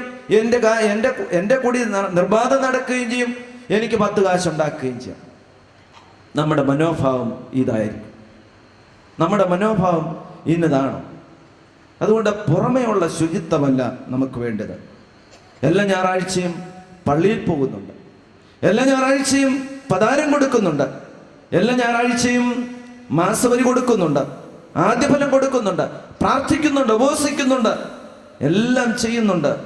പക്ഷേ ജീവിതത്തിൽ സത്യമില്ല, ജീവിതത്തിൽ നീതിയില്ല, ജീവിതത്തിൽ കരുണയില്ല, കരുതലില്ല, സ്നേഹമില്ല, വിനയമില്ല, സൗമ്യതയില്ല, വിശ്വസ്തതയില്ല, ആത്മനിയന്ത്രണമില്ല. അതുകൊണ്ടാണ് ശാസ്ത്രിമാരെയും പരീശന്മാരെയും സാധുക്യരെയും കർത്താവ് സർപ്പസന്തതികളെന്നും വെള്ള തയ്ച്ച ശവക്കല്ലറുകളെന്നും കപടഭക്തരെന്നും വിളിച്ചത്. ഞാൻ എൻ്റെ അവസാന ഭാഗത്തേക്ക് പോകട്ടെ. വിശുദ്ധി എങ്ങനെയായിരിക്കണം? ആരാണ് ദൈവ തിരുസന്നിധിയിൽ വിശുദ്ധന്മാർ? ദൈവത്തെ സത്യത്തിലും ആത്മാവിലും ആരാധിക്കുന്നവരാണ് വിശുദ്ധന്മാർ. ദാനിയേലിന്റെ ജീവിതത്തെക്കുറിച്ച് നമുക്കറിയാം. ദാനിയേൽ പുസ്തകം പരിശോധിച്ച് നോക്കിയാൽ ദാനിയേൽ ഏറ്റവും ഉത്കൃഷ്ട മാനസനായിരുന്നു. 120 ദേശാധിപതിമാരുടെയും 3 അധ്യക്ഷന്മാരുടെയും മുകളിൽ അവനെ പ്രധാന കാര്യസ്ഥാനിയാക്കി നിയമിക്കുവാനായിട്ട് രാജാവ് തീരുമാനിച്ചു. അവനെതിരായിട്ട് ഗൂഢാലോചന നടത്തി. രാജാവെ, ഒരു വിഗ്രഹമുണ്ടാക്കി, ഒരു പ്രതിമയുണ്ടാക്കിയതിന് ശേഷം അതിൻ്റെ മുമ്പിൽ വീണ് വണങ്ങണം എല്ലാവരും 30 ദിവസത്തേക്ക്. രാജാവിനോടല്ലാതെ മറ്റാരോട് വണങ്ങിയാലും അവനെ സിംഹങ്ങളുടെ ഗുഹയിൽ ഇട്ട് കൊന്നുകളയണം. പക്ഷേ ദൈവത്തെ സത്യത്തിലും ആത്മാവിലും ആരാധിച്ച ദാനിയേൽ തൻ്റെ സ്ഥാനത്തെക്കുറിച്ച് ചിന്തിച്ചില്ല, തൻ്റെ ജീവനെക്കുറിച്ച് ചിന്തിച്ചില്ല. വിശന്ന് പറഞ്ഞിരിക്കുന്ന സിംഹങ്ങളുടെ കൂട്ടിലേക്ക് ചെന്നാൽ ഉണ്ടാകുന്ന അനുഭവം എത്ര വലുതാണെന്ന് ദാനിയേലിന് യഥാർത്ഥമായിട്ട് അറിയാമായിരുന്നു. പക്ഷേ അവൻ സത്യത്തിലും ആത്മാവിലും ആരാധിക്കുന്ന തൻ്റെ ദൈവത്തെ കിളിവാതിൽ തുറന്നിട്ട് 3 നേരം കുമ്പിട്ട് നമസ്കരിച്ചു. ഗൂഢാലോചന നടത്തിയിരുന്ന ഒരു രാജസന്നിധിയിൽ ചെന്ന് പറഞ്ഞു, രാജാവ് ഉടമ്പടി വെച്ചിരിക്കുകയാണ്, അതുകൊണ്ട് കിങ്കരന്മാരെ വിളിച്ചു പറഞ്ഞു അവനെ സിംഹങ്ങളുടെ ഗുഹയിൽ ഇട്ട് കളയാം. രാജാവ് രാത്രിയിൽ വെപ്പാട്ടികളെ കൊണ്ടുവന്നില്ല, മദ്യം സേവിച്ചില്ല. രാവിലെ എഴുന്നേറ്റിട്ട് ഗുഹയുടെ വാതിക്കൽ ചെന്ന് ചോദിച്ചു, നീ സേവിക്കുന്ന സ്നേഹിക്കുന്ന ദൈവം നിന്നെ സിംഹങ്ങളുടെ വായിൽ നിന്ന് രക്ഷപ്പെടുത്തിയോ? ദാനിയേൽ പറഞ്ഞു, ഞാൻ സേവിക്കുന്ന, ഞാൻ സ്നേഹിക്കുന്ന ദൈവത്തോട് ഒരു പാപവും ചെയ്തില്ല. അതുകൊണ്ട് ഞാൻ സിംഹങ്ങളുടെ ഗുഹയിലേക്ക് ചെല്ലുമ്പോൾ അവയുടെ വാ അടച്ചു കളയുവാൻ തക്കവണ്ണം ദൈവം ദൂതനെ ആക്കി വെച്ചു. പ്രിയമുള്ളവരെ, ഇന്ന് നിങ്ങളുടെ മധ്യത്തിൽ സിംഹങ്ങളുടെ വായടച്ചു കളയുന്ന ദൈവമുണ്ട്. നിങ്ങളുടെ മധ്യത്തിൽ നിങ്ങളുടെ രോഗങ്ങളുടെ മുന്നിൽ തൊട്ടാൽ സൗഖ്യമാക്കുന്ന ഒരു ദൈവം മധ്യത്തിലുണ്ട്. നിങ്ങളെ എതിർക്കുന്നവരെ താഴെയിടുന്ന ഒരു ദൈവം നിങ്ങളുടെ മധ്യത്തിലുണ്ട്. പ്രിയമുള്ളവരെ, എന്താ സംഭവിച്ചത്? ഗൂഢാലോചന നടത്തിയവരെ പെട്ടെന്ന് പിടിച്ച് ഗുഹയിലേക്ക് ഇട്ടേക്കാൻ പറഞ്ഞു. അവർ താഴെ ചെല്ലുന്നതിന് മുമ്പേ സിംഹങ്ങൾ അവരെ കടിച്ചു കീറിക്കളഞ്ഞു. അതുകൊണ്ട് ജീവിതത്തിൽ ദൈവത്തെ സത്യത്തിലും ആത്മാവിലും നമുക്ക് ആരാധിക്കുവാനായിട്ട് കഴിയണം. എൻ്റെ ദൈവം എൻ്റെ കൂടെ ഉണ്ടെന്ന് പൂർണ്ണമായിട്ട് വിശ്വസിക്കുവാനായിട്ടും ആ ദൈവത്തെ ഉള്ളിൽ വിശ്വസിച്ച ദൈവത്തോട് ചേർന്ന് നിൽക്കുവാനായിട്ട് കഴിയണം. അവിടെ നമ്മുടെ ജീവിതത്തിൽ പ്രയാസങ്ങൾ വരും, സാമ്പത്തിക ബുദ്ധിമുട്ടുകൾ വരും, എതിർപ്പുകൾ വരും, കൂടപ്പിറപ്പുകൾ നമ്മളെ തള്ളിപ്പറയും, സഹോദരന്മാരും കൂട്ടുകാരും നമ്മളെ തള്ളിപ്പറയും, നമ്മളെ സഹായിച്ചവരൊക്കെയും നമ്മളെ തള്ളിപ്പറയും. പക്ഷെ ജീവനുള്ള ഒരു ദൈവം, എനിക്ക് വേണ്ടി മരിച്ചു ഉയർത്തെഴുന്നേറ്റവനായ ഒരു ദൈവം നമ്മുടെ മധ്യത്തിലുണ്ടെങ്കിൽ, ഇതിനെയൊക്കെ മാറ്റിമറിക്കുവാനായിട്ട് കഴിയുന്ന ദൈവം നമ്മുടെ മധ്യത്തിലുണ്ടെങ്കിൽ, ആ ദൈവകരങ്ങളിൽ നമുക്ക് പിടിച്ച് പ്രാർത്ഥിക്കുവാനായിട്ട് കഴിയണം. ആ ദൈവത്തെ സത്യത്തിലും ആത്മാവിലും ആരാധിക്കുവാനായിട്ട് നമുക്ക് കഴിയണം. പത്രോസും കൂട്ടരും കൂടെ സുന്ദരമെന്ന ഗോപുരത്തിന്റെ വഴിവാതിക്കൽ ഇറങ്ങി വരുമ്പോഴത്തേക്കും ഒരു മുടന്തൻ അവൻ ഭിക്ഷ യാചിച്ചുകൊണ്ടിരിക്കുക. എന്തെങ്കിലും തരണമേ എന്ന് പറഞ്ഞു. പത്രോസ് പറഞ്ഞു, ഞങ്ങളുടെ പക്കൽ സ്വർണവും വെള്ളിയൊന്നുമില്ല. നസ്രായനായ യേശുവിന്റെ നാമത്തിൽ നീ എഴുന്നേറ്റ് നടക്കുക എന്ന് പറഞ്ഞപ്പോൾ അവൻ നെരിയാണി ഉറപ്പിച്ച് എഴുന്നേറ്റ് നടന്നു, ദൈവത്തെ മഹത്വപ്പെടുത്തി. അതുകൊണ്ട് ഞങ്ങളുടെ പക്കൽ സ്വർണവും വെള്ളിയൊന്നും തരാനില്ല. പക്ഷെ നസ്രായനായ യേശുവിന്റെ നാമത്തിൽ നീ എഴുന്നേറ്റ് നടക്കുക എന്ന് പറഞ്ഞപ്പോൾ സത്യത്തിലും ആത്മാവിലും ആരാധിക്കുന്ന ദൈവം അവന്റെ മുടന്ത് മാറ്റി അവനെ പൂർണ്ണമായിട്ട് സൗഖ്യപ്പെടുത്തി. പ്രിയമുള്ളവര്, പരിശുദ്ധനായ പരിമല തിരുമേനിയെ കുറിച്ച് നിങ്ങൾ കേട്ട് കാണും. സന്ധ്യാസമയത്ത് പ്രാർത്ഥനയ്ക്കായിട്ട് 10-40 ശമാശന്മാരുമായിട്ട് ദേവാലയത്തിന്റെ ഉള്ളിലേക്ക് പോവുകയാണ്. പോകുന്ന വഴിക്ക് കുശലിക്കാരൻ ഓടി വന്ന് പറഞ്ഞു, തിരുമേനി, നാളത്തേക്ക് രാവിലത്തേക്ക് ബ്രേക്ക്ഫാസ്റ്റിന് ഭക്ഷണം ഉണ്ടാക്കാൻ ഒരു സാധനവുമില്ല. തിരുമേനി മന്ദസ്മിതത്തോടുകൂടെ പറഞ്ഞു, യാതൊരു ടെൻഷനും, 40 ശമാശന്മാരും മറ്റച്ഛന്മാരും അവിടുത്തെ സ്റ്റാഫും എല്ലാം കൂടെ 19 പേർക്ക് ഭക്ഷണം ഉണ്ടാക്കണം. ജീവചരിത്രം വായിച്ചു നോക്കിയാൽ മനസ്സിലാകും. തിരുമേനി പറഞ്ഞു, സൃഷ്ടിച്ചത് ദൈവമാണെങ്കിൽ ആ ദൈവത്തിനറിയാം നമ്മളെ പുലർത്താനായിട്ട്. വിധവയുടെ സാരെഫാത്തിലെ വിധവയെ കൊണ്ട് പ്രവാചകനെ പുലർത്തിയ ദൈവം, ആ സാരെഫാത്തിലെ വിധവയ്ക്ക് ഇസ്രായേൽ ക്ഷാമം തീരുവണം, അവളുടെ മാവുടത്തിലെ മാവ് ക്ഷയിച്ചു പോവുകയോ എണ്ണപാത്രത്തിലെ എണ്ണ കുറഞ്ഞു പോവുകയോ ചെയ്തില്ല എന്ന് പറഞ്ഞതുപോലെ തിരുമേനി പറഞ്ഞു, സത്യത്തിലും ആത്മാവിലും ആരാധിക്കുന്ന ദൈവം അത് നോക്കിക്കോളും. പ്രാർത്ഥിച്ച പുറത്തേക്ക് ഇറങ്ങി വരുമ്പോൾ ഒരാഴ്ചത്തേക്കുള്ള സാധനമായിട്ട്, ഭക്ഷണം ഉണ്ടാക്കാനുള്ള സാധനങ്ങളുമായിട്ട് ഒരാൾ മുന്നിൽ വന്ന് നിൽക്കുകയാണ്. അതുകൊണ്ടാണ് അനേകം പേരെ കബറിಗೆ പോയി പ്രാർത്ഥിക്കുന്നത്. ഞാൻ എൻ്റെ അവസാന ഭാഗത്തേക്ക് വരട്ടെ. എൻ്റെ ജീവിതത്തിലെ ഒരു അനുഭവം പറഞ്ഞ് ഞാൻ അവസാനിപ്പിക്കാം.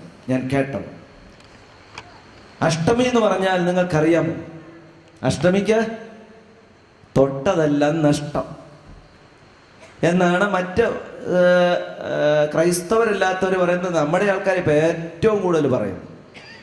ഞങ്ങൾക്ക് കൃഷിയുണ്ട്, ഞങ്ങൾ കുട്ടനാട്ടുകാരാണ്, പല സ്ഥലത്തായിട്ട് 3-4 സ്ഥലത്തായിട്ടാണ് കൃഷി. എൻ്റെ ഗ്രാൻഡ് ഫാദർ എല്ലാ ദിവസവും ഞങ്ങളുടെ പള്ളിയിൽ കുർബാനയുണ്ട്. കുർബാന കഴിഞ്ഞിട്ടാണ് വിതയ്ക്കാനായിട്ട് പോകുന്നത്. ഓരോ സ്ഥലത്തേക്കുള്ള വള്ളത്തെ കയറ്റി വെക്കും ഇവര്. അപ്പച്ചൻ കുർബാന കഴിഞ്ഞ് വരുമ്പോഴത്തേക്കും അഷ്ടമിക്കുള്ള ഗുണം ഏറ്റവും നല്ല ഞാറ്റുനിലയാണ്. ഞാറ്റുനില എന്ന് പറഞ്ഞാൽ നിങ്ങൾക്ക് അറിയാമായിരിക്കും, കൃഷിയൊക്കെ അറിയാവുന്നവർക്ക്, ഈ വിതച്ചാൽ പെട്ടെന്ന് കിളുക്കും. അഷ്ടമിയുടെ പിറ്റേ ദിവസവും നല്ല ഞാറ്റുനിലയാണ്. അതുകൊണ്ട് ഈ അഷ്ടമിക്ക് ആരും വിതയ്ക്കത്തില്ല. എന്നാൽ അപ്പച്ചനുള്ള വിഷമം, ഈ അഷ്ടമിയുടെ പിറ്റേ ദിവസം വിതയ്ക്കാൻ പോയാൽ വിതക്കാരെ കിട്ടത്തില്ല. വിതയ്ക്കുന്നവൻ വലിച്ചു വാരി എറിഞ്ഞേച്ച് പോകും, കാരണം അടുത്തുള്ളവരുടെ വിതയ്ക്കാനായിട്ട്. അതുകൊണ്ട് വിതക്കാരെ കിട്ടത്തില്ല. പല സ്ഥലത്തായതുകൊണ്ട് ഈ അഷ്ടമിയുടെ ദിവസം തന്നെ ഈ 4 സ്ഥലത്തേക്കും പല ജംഗ്ഷനിൽ കൂടെ പോകുമ്പോൾ ആൾക്കാരൊക്കെ പുറകുറുക്കും, ഈ അച്ഛൻ്റെ തലക്കാച്ചിലാണോ, ഈ അഷ്ടമിക്ക് തൊട്ടതല്ല. ഇത് ഞാൻ ക്ലിമിസ് തിരുമേനി പറഞ്ഞു കേട്ടതാണ്. അപ്പം വധിച്ചു. എല്ലാ വർഷവും എൻ്റെ ഗ്രാൻഡ് ഫാദറിനാണ് ഏറ്റവും കൂടുതൽ 4 സ്ഥലത്തെയും വിളവ്. അപ്പച്ചൻ പറയുന്നത് നമ്മൾ വിശ്വസിക്കുന്ന ദൈവത്തെയാണ് നമ്മൾ വിളിക്കുന്നത്. എല്ലാ ദിവസവും സൃഷ്ടിച്ചിട്ട് ദൈവം എന്നാ പറഞ്ഞത്? നല്ലത്. ഏതെങ്കിലും ഒരു ദിവസമോ നാഴികയോ സമയമോ രാത്രിയോ പകലോ മോശമെന്ന് പറഞ്ഞിട്ടുണ്ടോ? ഇല്ല. ഞാൻ ഒരു വിവാഹ ശുശ്രൂഷയ്ക്ക് സംബന്ധിക്കുവാനായിട്ട് ഒരു പള്ളിയിൽ ചെന്നു. ആ പള്ളിയിൽ ചെന്നപ്പോൾ 11:30 കൃത്യം തുടങ്ങും. ഞങ്ങൾക്ക് ക്ലിമിസ് തിരുമേനി സമയം പാലിക്കുന്നത് കൊണ്ട് അങ്ങനെ പോകണമെന്ന് ശടിക്കുന്ന ഒരാളാണ് ഞാനും. അവിടെ ചെന്നപ്പോൾ കൃത്യം 11:15 പെണ്ണും ചെറുക്കനും ആൾക്കാരും എല്ലാം പള്ളിക്കകത്ത് കയറിയിരിപ്പുണ്ട്. ഞാൻ ആശ്വസിച്ചു, അവരെ അപ്രീഷിയേറ്റ് ചെയ്തു. അച്ഛൻ എൻ്റെ ചെവി വന്നിട്ട് പറഞ്ഞു, തിരുമേനി ക്ഷമിക്കണം, പറയുന്നതിൽ മറ്റൊന്നും തോന്നരുത്. ഒരു പ്രമാണിയാണ്, അദ്ദേഹത്തിൻ്റെ മകൻ്റെ കല്യാണമാണ്. അദ്ദേഹത്തിൻ്റെ മകൻ്റെ കല്യാണത്തിൻ്റെ മിന്ന് കെട്ടുന്നത് 11:45 11:50 ഇടയ്ക്കാണെങ്കിൽ വലിയ ഉപകാരം. ഒരു മെത്രാച്ചനോട് ഒരച്ഛൻ വന്ന് പറയാം. ഞാൻ പറഞ്ഞാൽ എനിക്ക് വാച്ച് നോക്കി കല്യാണം കെട്ടിക്കുക, എനിക്ക് 1 മണിക്കൂർ 10 മിനിറ്റ് വേണം വാഹശുശ്രൂഷ നടത്താൻ, പ്രസംഗിക്കും ഞാൻ, എനിക്കറിയില്ല. പിന്നെ അച്ഛൻ ക്രമീകരിച്ചോ, അതെങ്ങനെ വേണമെന്നുള്ളത് ക്രമീകരിച്ചോ. എനിക്ക് ആ സമയത്ത് ഞാനത് ക്രമീകരിച്ച് എനിക്ക് ചെയ്യാൻ പറ്റുമെന്ന് തോന്നുന്നില്ല. ഏതായാലും അച്ഛൻ കണ്ണുരുട്ടുന്നു, കാലുരുട്ടുന്നു, കയറുകാരെ കണ്ണുരുട്ടി കാണിക്കുന്നു, അച്ഛന്മാരെ കണ്ണുരുട്ടി കാണിക്കുന്നു, പ്രാർത്ഥന പകുതിയെല്ലാം പറയുന്നു. അച്ഛൻ അങ്ങോട്ടും ഇങ്ങോട്ടും കിടന്ന് ഓടുന്നു. അപ്പം എന്നോട് പിന്നെ പറയാനൊക്കത്തില്ലല്ലോ പ്രാർത്ഥന ചുരുക്കണമെന്ന്. ഞാൻ ചൊല്ലാമെന്നെല്ലാം ചൊല്ലി. ആ കല്യാണം കഴിഞ്ഞ് ഞാൻ അച്ഛന്മാരോട് കഴിക്കാൻ എന്ന് പറഞ്ഞു. എൻ്റെ ജീവിതത്തിൽ സംതൃപ്തിയില്ലാതെ വിവാഹ കൂദാശ നടത്തിയത് മെത്രാനായതിനു ശേഷം ഇന്ന് അനേകം വിവാഹ കൂദാശകൾ നടത്തിയിട്ടുണ്ട്.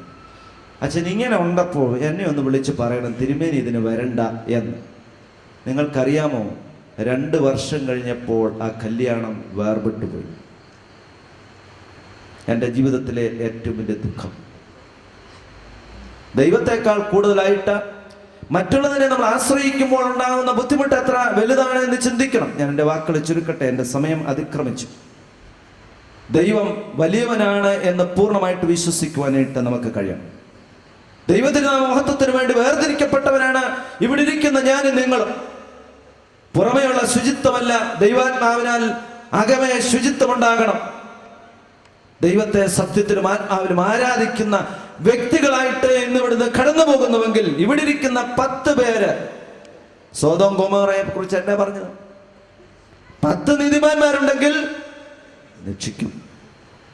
അതുകൊണ്ട് മാർത്തോമാ സുറിയാനി സഭയുടെ ചെങ്ങന്നൂർ മാവേലിക്കൽ കൺവെൻഷന് വന്നിരിക്കുന്ന 10 പേര് നീതിയുള്ളവരായിട്ട് ജീവിക്കുവാനായിട്ട് എനിക്ക് ലഭിക്കുന്ന ശിഷ്ടായുസ് നാളെ ആരൊക്കെ കാണുമെന്ന് പറയാൻ പറ്റില്ല.